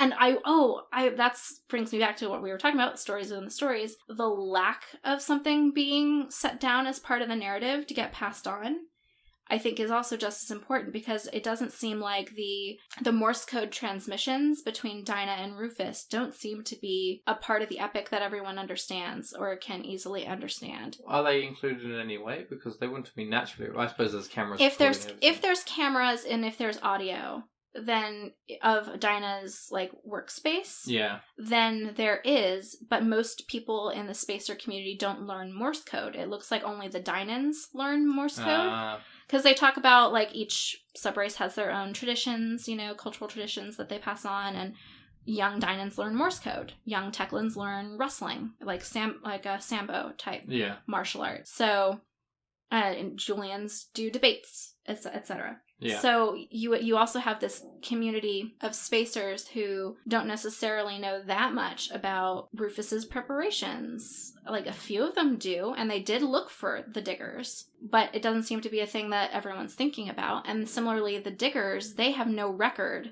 More importantly, they have no record at all of Dinah and Rufus's transmissions, because he was transmitting those outside of the tunnels. He wasn't transcribing them in any way. Those were ephemeral communications. If you didn't have those communications, you've got no reason to think that the spacers didn't run away as cowards. Exactly. Yeah. And so I think that becomes so important. Like, what doesn't get kept in, you know, the records? Yeah. It has such a profound impact on that first contact, because they're able to say, you guys left us, you're mutants that ran away. Yeah. And if they had records of Rufus and Dinah, you know, if Rufus had written down, like, you know, oh, talk to Dinah today, I'm so proud of her, and, you know, so grateful for all the help that she's given me in planning our, you know, underground survival strategy, and, like, I would never have known we needed this stuff. It's interesting, like, that didn't get passed down to his kin just verbally. I mean, but over 5,000 years? Yeah, like, I guess so. The details in that. I mean, I guess if I think about what I know about my great-grandparents, it ain't much. Yeah. So just, like, what is canon, you know? Yeah. Ends up being so important down the line. The one thing I want to add on to your, like, just note about the sad parts of the story and things is I think, like, the entirety of Doc Harris's storyline with, like... Because, like, I think he's the one person in the narrative where they're like, you're going to go to the space station. He's like, do I have to? Yeah. Like, I've met this woman. We're very happy. Like, can I just be here? Enjoy my last 2 years. Yeah. He's like, no, I've got to go. Okay. And then, like, the embryo gets destroyed that they've created together. Which was, like, that was his condition. He's like, okay, I'll go, but you have to, like, bring my embryo with me. Yeah. Which I think is more for her than him as well. I think it's for him too. Yeah. And as you say, Marcus isn't exactly sympathetic when that then gets destroyed. And he does make it to the cleft. Which I think he is, like, the last person to die. And that was his vision too. Like, his foresight was, we need to get to a safer orbit and then get to the cleft. That's a place we can actually make a safe habitat. He gets to be buried on the moon, which I think is, as far as, like, he does get a nice ending to his arc. Yeah. But, like, his entire arc is just, like, profoundly sad. He is eternally caught up in other people's plans. Yeah. Yeah. I think he does have one of the more satisfying arcs, though, in terms of he does what he wants to do, ultimately. He's the first one to observe, like, that, hey, this is a time bomb. In 2 years, this planet will be uninhabitable, and we gotta get moving, you know? Yeah. And so he's the oracle in this story. Yeah. You know, he's the one, we need to do that. The big ride is our best chance. Big ride being the one where we jump to a higher orbit that's more clear of debris. And then cleft is our best chance. Like, he's the one who's always seeing that, like, next big jump. Yeah. I think that Neil Stephenson does do a very good job, and one of the reasons I like his writing in that making sure that characters who deserve a good ending get a good ending. Mm-hmm. Like, even if it's a sad ending, it's justified, it's well done, it's satisfying. Like, Sean Frobston, Marcus, particularly Marcus, we said that he dies. Yes, he has the relationship with Dinah that, like, is very sad for her. Like, she's had enough hits already, sort of thing. But, like, he gets to get there in this sort of triumphant way. He did what he needed to do.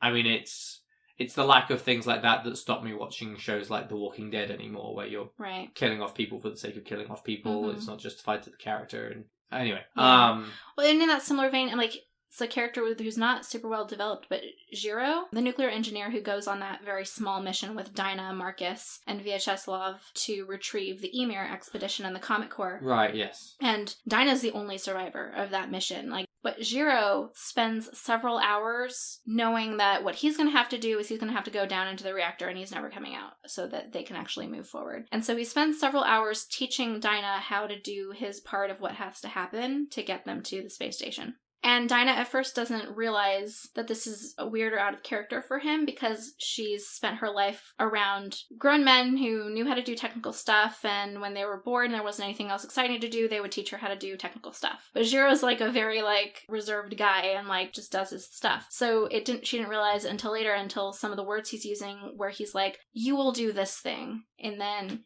if you see this, you will have to do this, you know, it's super critical that this happen, whatever. And she eventually realizes, like, oh shit, no, he really expects me to do that thing that he's been doing. Oh, okay. Like, for real. In the most for real situation. Okay. Yeah. And it's like, what are you doing? Like, why am I doing this part? And he explains that he's also going to have to go on a self-sacrificing mission like the other two guys had done. Yeah. So that they can make it. And it's like, oh shit, you know. And it's like, you don't get it built up, but like it's hinted like he was one of the ones who did clean up at Fukushima and things like that. Like, he's a nuclear scientist who's used to dealing with nuclear fallout and things like that. I think he makes like a couple of jokes and things like that, and you just get this sense of him as like this quiet, competent guy who, you know, keeps a cool head in a crisis and, you know, makes sure that the mission gets done. And it's also very sad when like he hands off his computer to her, and it's very sad. But getting away from how the stories within the story shape the story, there's also the info dump aspect of any Neil Stephenson book that I did want to just briefly talk about how well managed it is in Seveneves. Your mileage may vary depending on how interested you are in some of the scientific concepts and topics that are, you know, heavily used and explained in the book. But in general, I feel like he does a good job of only explaining stuff that is then relevant. I do think he might explain the same things multiple times, and it's not necessarily critical to go into all of the details that many times, but I do think that it all adds to your understanding of like the tension and like what's at stake.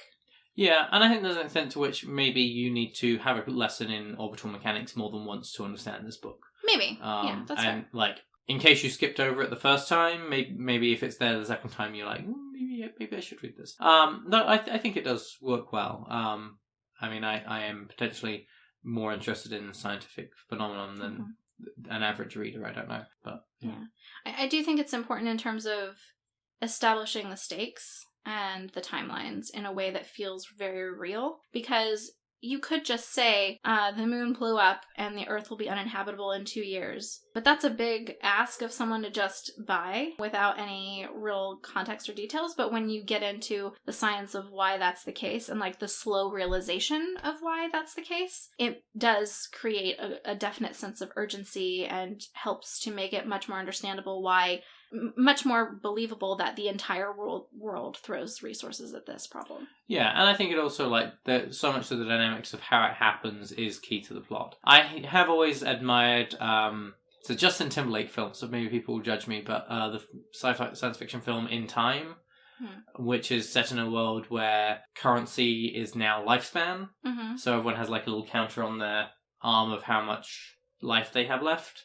And, like, buying a cup of coffee is, like, 1 minute or something. And, you know, your rent is 5 days or something like this. So you earn life and things. And there's all sorts of questions you could ask about logistically. How did this happen? Why would this happen? Blah, blah, blah, blah. But there is, like, an intro narration from Justin Timberlake that is effectively, this is how things are now. Don't worry about it. Like, it's hand-waved as this is how society is. It's been this way for a long time. why is not important to this story. And I appreciate just the, like, this is a thought experiment, let's go with it. Mm-hmm. That's not what's going on here, and it's not what this story needs. But that does happen in this book. The very beginning, it's the moon broke up for reasons, basically. Like it's very, I can't remember the exact wording, but it very much is that this is what happened. We don't know why. Why doesn't actually matter. This is the situation we're in at this story. All right, got that. Moving on from there. And to a certain degree, I think that the level of scientific backup of what happens next helps, and is maybe necessary, because you only get like one of those, Yeah. So like once you have said the moon blew up for reasons, we maybe want some support on the rest of it. Yeah, and I think that it's nice the way that, like, it does go into the, like, it could have been anything. It could have been a passing asteroid. It could have been something an old alien left there to go off at a certain time. It doesn't matter. Moving on. Yep. The point is, we have got 2 years. Yep. Better make the most of it. So yeah, I think that it's a good counterbalance to this very big ask in terms of suspension of disbelief, that then everything else is so grounded in details and scientific rigor. Yeah. So I think that's most of the things that we wanted to touch on. Yeah. So I think we need to move on to the big question at this point. Mm-hmm. And I think that is, what does it mean to survive? That's a really good question, because the different groups we see survive all end up being very different. So, like, could you say that, like, regular humans survived? Or have they evolved into 3 subspecies, one of which has a whole lot of other subspecies? Because the humans on the end, at 5,000 years later, are very different than the humans that you start with, like me and you. You'd hear that. That's a very scientific look at the question. And I mean, you're kind of asking a Theseus's ship question. Sort of. I mean, I guess we would say that Neanderthals haven't survived. They've become something else and are now extinct. In the form they once had. Yeah. And you could say the same of humans, unless, well, I guess there is the diggers, which are the closest. Yeah. To, like, the original form of humanity.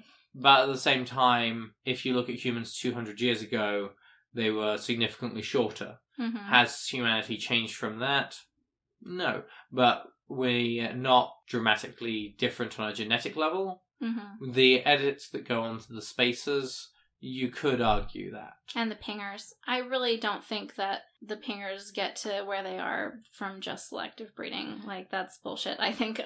Yeah, I think we talked about that Yeah, earlier. we did. But, like, I would say that that's a different group of beings. But, I mean, I think from a scientific point of view, you could say that they haven't survived genetically because they've become something different. Except maybe the diggers. But I think from a sociological standpoint, and like they're a definitely cultural humans, standpoint, they're humans. There's a lot of the same beliefs that have been passed down. They have had to adapt a whole lot for that. Mm-hmm. You know what? I think that the survival is in the continuous narrative.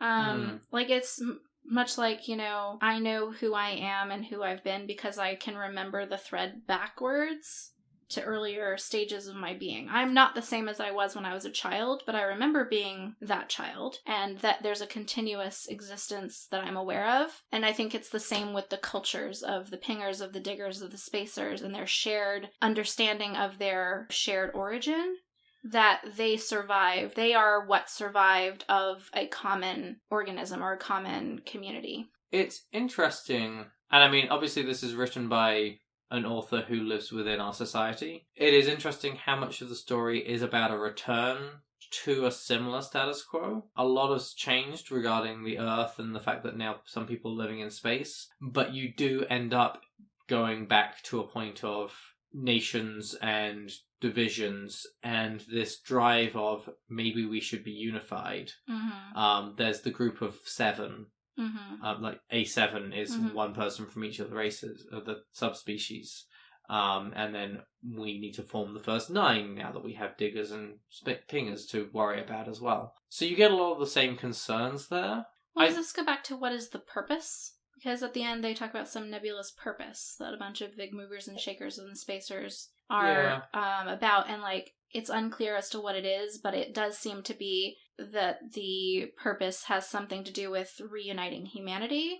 Yeah. And I think to an extent that is an important part of survival, because the whole point was to go back to the Earth when it was habitable, and part of that is bringing back in the continuing strains of humanity that they'd been separated from for such a long time. And so, like, have we really survived if we can't reintegrate with the other parts of who we were?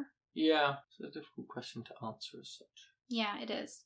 I don't know. I still go back to this, like, I think survival is contingent on getting past the crisis while still knowing who you were and what you did to get through it. Like, you have the full awareness of the journey and the trajectory, if that makes sense. Well, it's interesting because that means that by the two arguments of what survival means as to the scientific, like, how close are you to your origins, where the diggers are the closest to that origin, by the cultural, sociological standpoint of having that complete narrative, they're actually the furthest from it.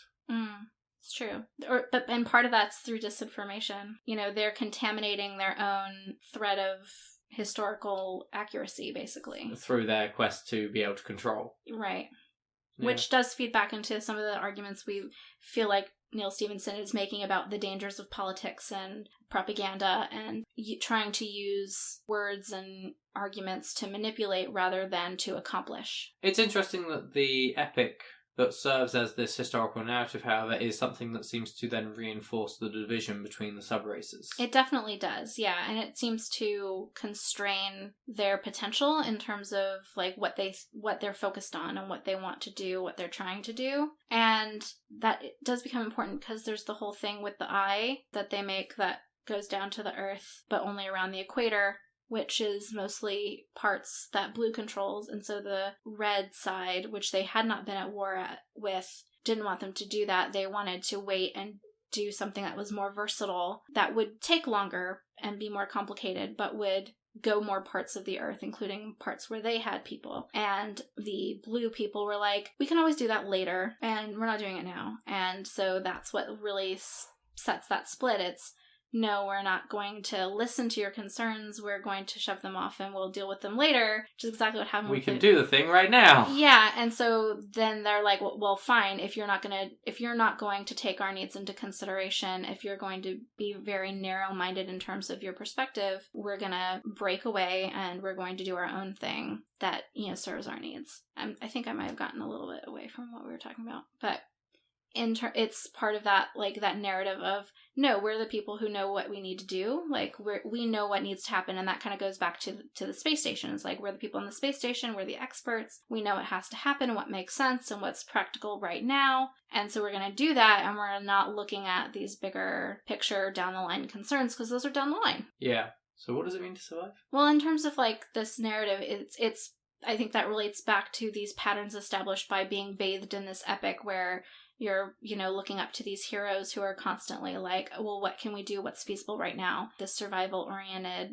strategy rather than this thriving-oriented strategy that the, Aedan side wanted. And I guess that's the big thing is when questioning what is survival versus thriving. Mm-hmm. They subsist for a long time. Mm-hmm. I guess the end that they're with the terraforming of Earth and then the forming of the Nine and moving towards unity, they're moving towards a position where they can thrive rather than survive. Right. Does that answer it? I don't know that it answers it, but I don't know that I have anything else to add to it, though. Yeah. I think with the notion of sort of subsisting for a while, it's interesting to look at the names that are used within the piece. Particularly for the vehicles that they're on. The ISSS, start of the story, has been renamed Izzy in this sort of friendly, existing sort of way. And it's intentionally to make it, like, appealing and, for the PR about the Cloud Arc. And it was renamed that, like, cool, like, there was sort of, like, whether it was a coincidence that it was around the same time that a woman took charge of it and things. But then we get the large ice comet that's named Emir, which is the large ice giant's name, which is sort of this big adventure to go and get it. But once you get back and you're past the... Well, there's New Caird. New Caird is the vessel that Marcus and Dinah and Jiro and Vyacheslav take to retrieve Emir. You have to remind me. He names it New Caird after one of the vessels in an Arctic expedition that was extremely dangerous. And I think also had very few survivors. Maybe a bad naming choice on Marcus's part.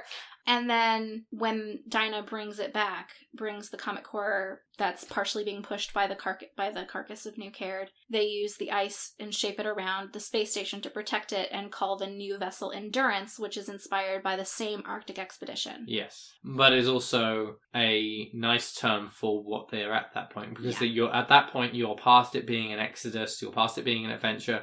You're at the point where it's a case of we need to survive, we need to endure. Get to the safe place. Yeah. It's very much about base level survival at that point. Yeah. And it's then that you end up you move forward and you get to the point where you have the habitat ring. Mm-hmm. Endurance is long behind and everything. And at that point, you have Cradle, which is the place that has the bar, I believe, and is the place that effectively the new civilization is born. And it's where the Seven meet to go down and meet the diggers and the pingers. Yeah, well, Cradle locks in on parts of the Earth's equator. It's in the atmosphere. So it's the first place that humans are able to be on Earth. Yeah. Well, from space. That the spacers are able to be on Earth. Yeah. So I think that's a nice notion of moving from enduring to living again. It is. It's also interesting that then the habitat ring is all the habitats in the habitat ring are named, and the ones that are at even numbers or like whole number from latitude, I think, are named after heroes of the epic. And so in the same way, even though they are in this position where they're expanding enough and they're thriving enough to be striking out and building all of these new habitats around the Earth, they're still very caught up in honoring and remembering and clinging to the heroes of the past that got them there. Yeah. But I think that there is a notion of you have to survive for a while before you can thrive. So I think that's something we can take away as a message from it. Yeah, I think that's true. So I think that's probably as close as we're going to get to an answer to the big question. Probably. But I think the bigger question is if you were to develop a tabletop role-playing game of the Seveneves 5,000 years later, which of the human subraces would be the coolest, and or what natural character classes go with those subraces? I mean, Moiran is clearly the coolest one.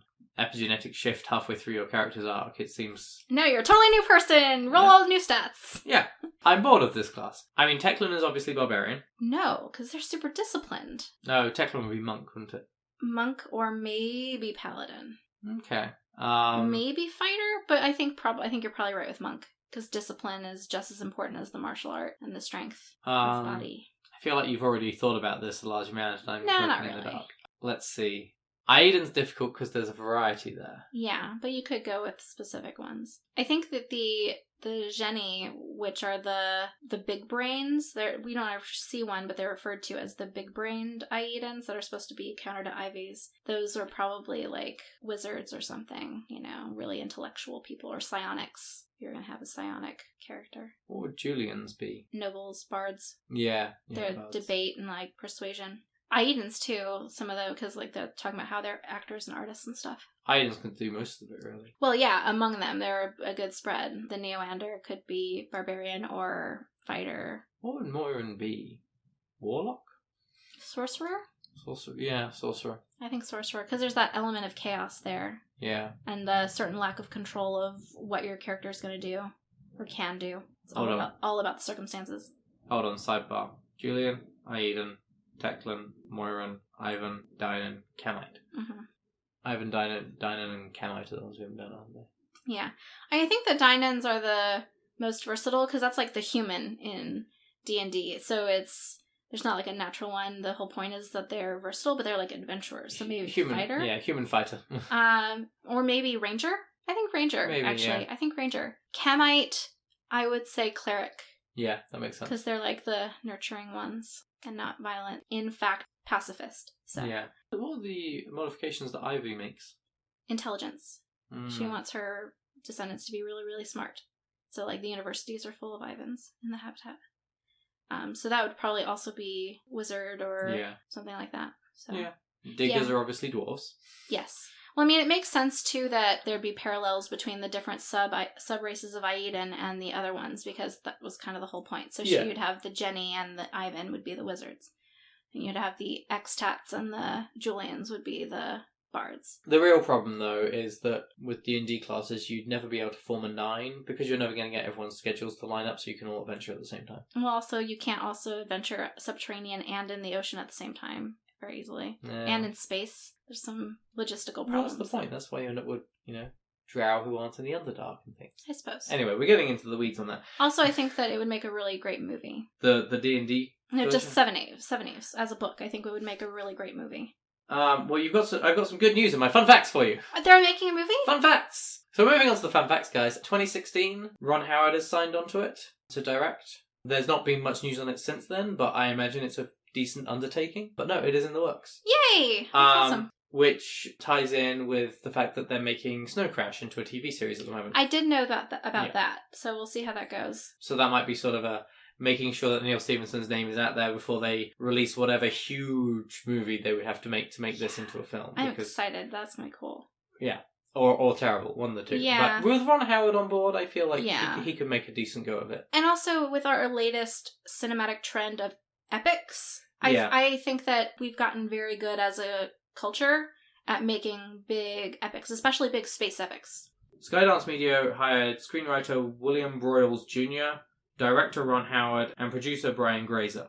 I mean, there have certainly been some large-scale films that I think could parallel it. My main concern is what you cut and how far through the film you cut to 5,000 years later. Yeah. Because if you reduce the book down to 2 hours, then that is like less than the last 15-20 minutes of the movie. Yeah. And you have so much to cover in world building in it. Yeah. But what do you cut out to make the book short? I mean, you could cut out a lot of it because you're not having to explain the orbital mechanics, you're just showing them a lot of the time. But you do still need to present a lot of the science. You can't cut out something like the Emir expedition. You can't cut out the social media aspects of it. So I hope that they make it the 2.5 hour, 3 hour film that they need to make it. Yeah. And that enough people will buy into it and go and see it. I hope that them making Snow Crash will mean that people are like, oh, it's the same guy that was behind Snow Crash, and that works out. So we'll see what happens with that. Yeah, I had wondered if they would do a movie of it, and I meant to look into it, and I didn't. So I'm really glad that you found that out, because that'll be really cool. Hopefully. I hope. They certainly, at this point, have the technology to make it a really good film, as long as it gets the right budget. And as I say, if it's got Ron Howard on board, it'll probably be okay. And I suppose you could do a lot of it by having semi-narration from whoever plays Dr. Bois, as if he's explaining it on the social media stuff. Yeah. Which could be nicely done. The other fun fact I've got is that he actually came up with the idea back in sort of 2004, 2006, depending on what source you read. He sort of has said at one point, it was about 2004, maybe? The book wasn't published until 2015, but he didn't actually start writing it until 2013. He shopped it around in a lot of different forms as an idea first, including as a video game. Oh, interesting. And as TV series and movie first. And no one was quite ready to pick it up. And he wrote the book instead. Okay. Interesting. I think it would do well as a miniseries. I do. Or like as a television series in general, because I think that would give it the space to really get all of those ideas developed and the different timelines developed. Yeah. The idea as a video game is interesting. I think it would have to be set as a sequel for a video game. Maybe. So like you're set in a position where you have all the different races to meet, and then the epic is sort of the history that you uncover as you play.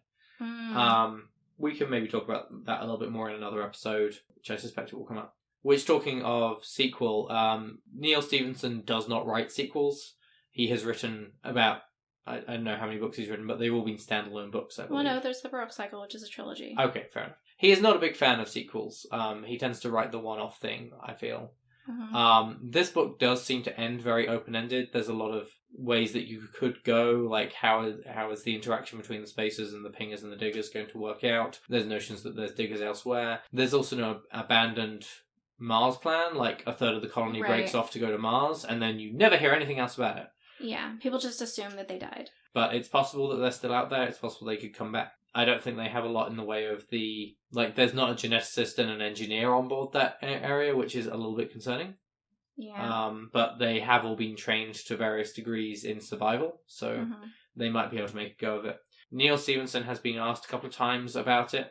his response seems to be a resounding maybe. Yeah. It's a big tease at the end because there's the indication that there's a fascinating story of how the Diggers survived and how their culture developed and how it changed in the last few hundred years as the planet got habitable. And so that would be an interesting story, very much in the same vein as the epic of like, could get the whole background of Rufus getting everyone together and making the plans and whatever, all the problems they encounter initially being underground, etc. And then the 5,000 years later when they start, expanding the tunnels and start having civil unrest, and then when they have scouts, etc. And then with the Pingers, like they clearly, I think it explicitly says they have their own epic. Yeah. Like, I'm pretty sure that's a sentence, which, I don't know, it seems like a big tease. Yeah, I mean, I feel like a book that explored that epic would tread a lot of the same ground, but I would still be interested in it. Yeah. But they'd be different problems. You're going to have subterranean problems versus submarine problems versus Mars problems. If they didn't just die. I kind of think they probably just died, though, because they were sort of not prepared. The thing is that Neil Stephenson tends not to just write things in without thinking about it, I feel. Like, the fact that there's the hints at first that maybe Cal and the submarines are going to survive, and then they did. And that Rufus might, and then they did. Mm-hmm. So sending a Mars expedition off, and then they just disappeared. They're dead. Is a bit of a whatever. Okay, do you have any fun facts to add? I did want to point out one thing. I'm not sure if it's a fun fact or not, but at one point in Seveneves, Tavistock Prowse is talking about the singularity and the point at which humans will be able to scan their brains and live on forever in like a digital existence. Mm-hmm. Do you remember that happening? Yeah. Well, Neil Stephenson's most recent book, Fall or Dodge in Hell, is actually about exactly that. Oh yeah, that makes sense. Huh. Yeah, which came out obviously a few years after Seveneves because it just came out, I believe, last year. Yeah. So it came out October-ish. Yeah, of 2019. So he may have been working on that idea around the same time. Interesting. Although he did have a book coming out in between that. Yes, Department of DODO. Yeah. Isn't Department of the first part of DODO? You're right, yeah. It's just DODO. Yeah. And then a whole subtitle that I forget. Yeah. Okay, cool. And that one's about weird time travel stuff. Yeah.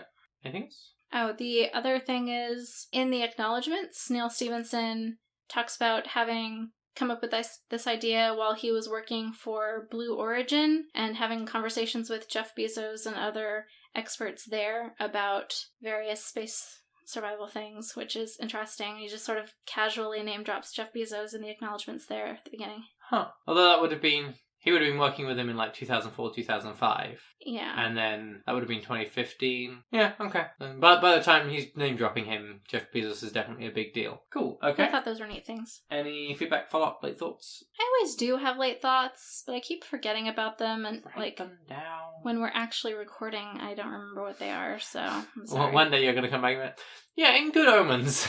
Yeah. I just want to say about The Shining. We did get some feedback from friends about our Russian Doll episode. That one seems to have really been interesting to a lot of people. Yeah. Our downloads suggest that it is as well. Yeah, so a few different people have said that we talked about things that they didn't remember and have inspired people to rewatch the series, so that's pretty cool. It is interesting, like, talking to some of the people who have been listening to us, like, a number of people who are either looking at what we're doing and making a reading list to go and read it before they listen to the episodes, or people who are listening to the episodes and then going, I should go read that thing, it sounds cool. Yeah. So that's fun. The other thing, another friend gave us some feedback about the Nightmare Before Christmas episode and was saying that he was blown away, it's our friend Chris Owens, was blown away by the Nightmare Before Christmas episode and particularly liked the whole id, ego, superego conversation about the leadership of Halloween Town. So thanks, Chris. This feels very masturbatory. I mean, yeah. But we got feedback. The feedback being that these are interesting ideas and people are hearing us talk about things that they hadn't really seen in the work. Yeah. Well, that's nice. If you have any feedback, please do give it to us. We have sort of the next couple of weeks schedule that I can give you now, and we'll be posting what's going to happen for the last part of February soon. We've been talking about doing a video game for a while. We're going to do Horizon Zero Dawn next week. The week after that, we are going to do the whole series of The Good Place, as that's just wrapped up its final season, and we're about to watch it soon, hopefully. And then we're probably going to finish the month out with an album, but we haven't decided which one yet, so we'll let you know. Starting in March, we're going to be taking on some book series, and we've been asking for people's input online on our Facebook page as to whether you would rather we did one episode that did the whole series or whether we do a different episode for each book in the series. If you would like to weigh in on that, please do go check out our poll online. It's open for a few more days. So you can find that on our Facebook page at Unramblings. You can also find us on Instagram at Unramblings and on Twitter at UnramblingsPod. And you can email us with any general thoughts, suggestions of topics, or suggestions on things we should do differently, feedback, or your own thoughts on anything we've been doing at our email address, unramblingspodcast@gmail.com. We also welcome people to post on Facebook, Twitter, and such about their thoughts on what we've been talking about. Use the hashtag Unramblings, and we'll weigh in, and it would be great to get some discussions going online. Thanks for listening to Unramblings. We hope that you will join us next week.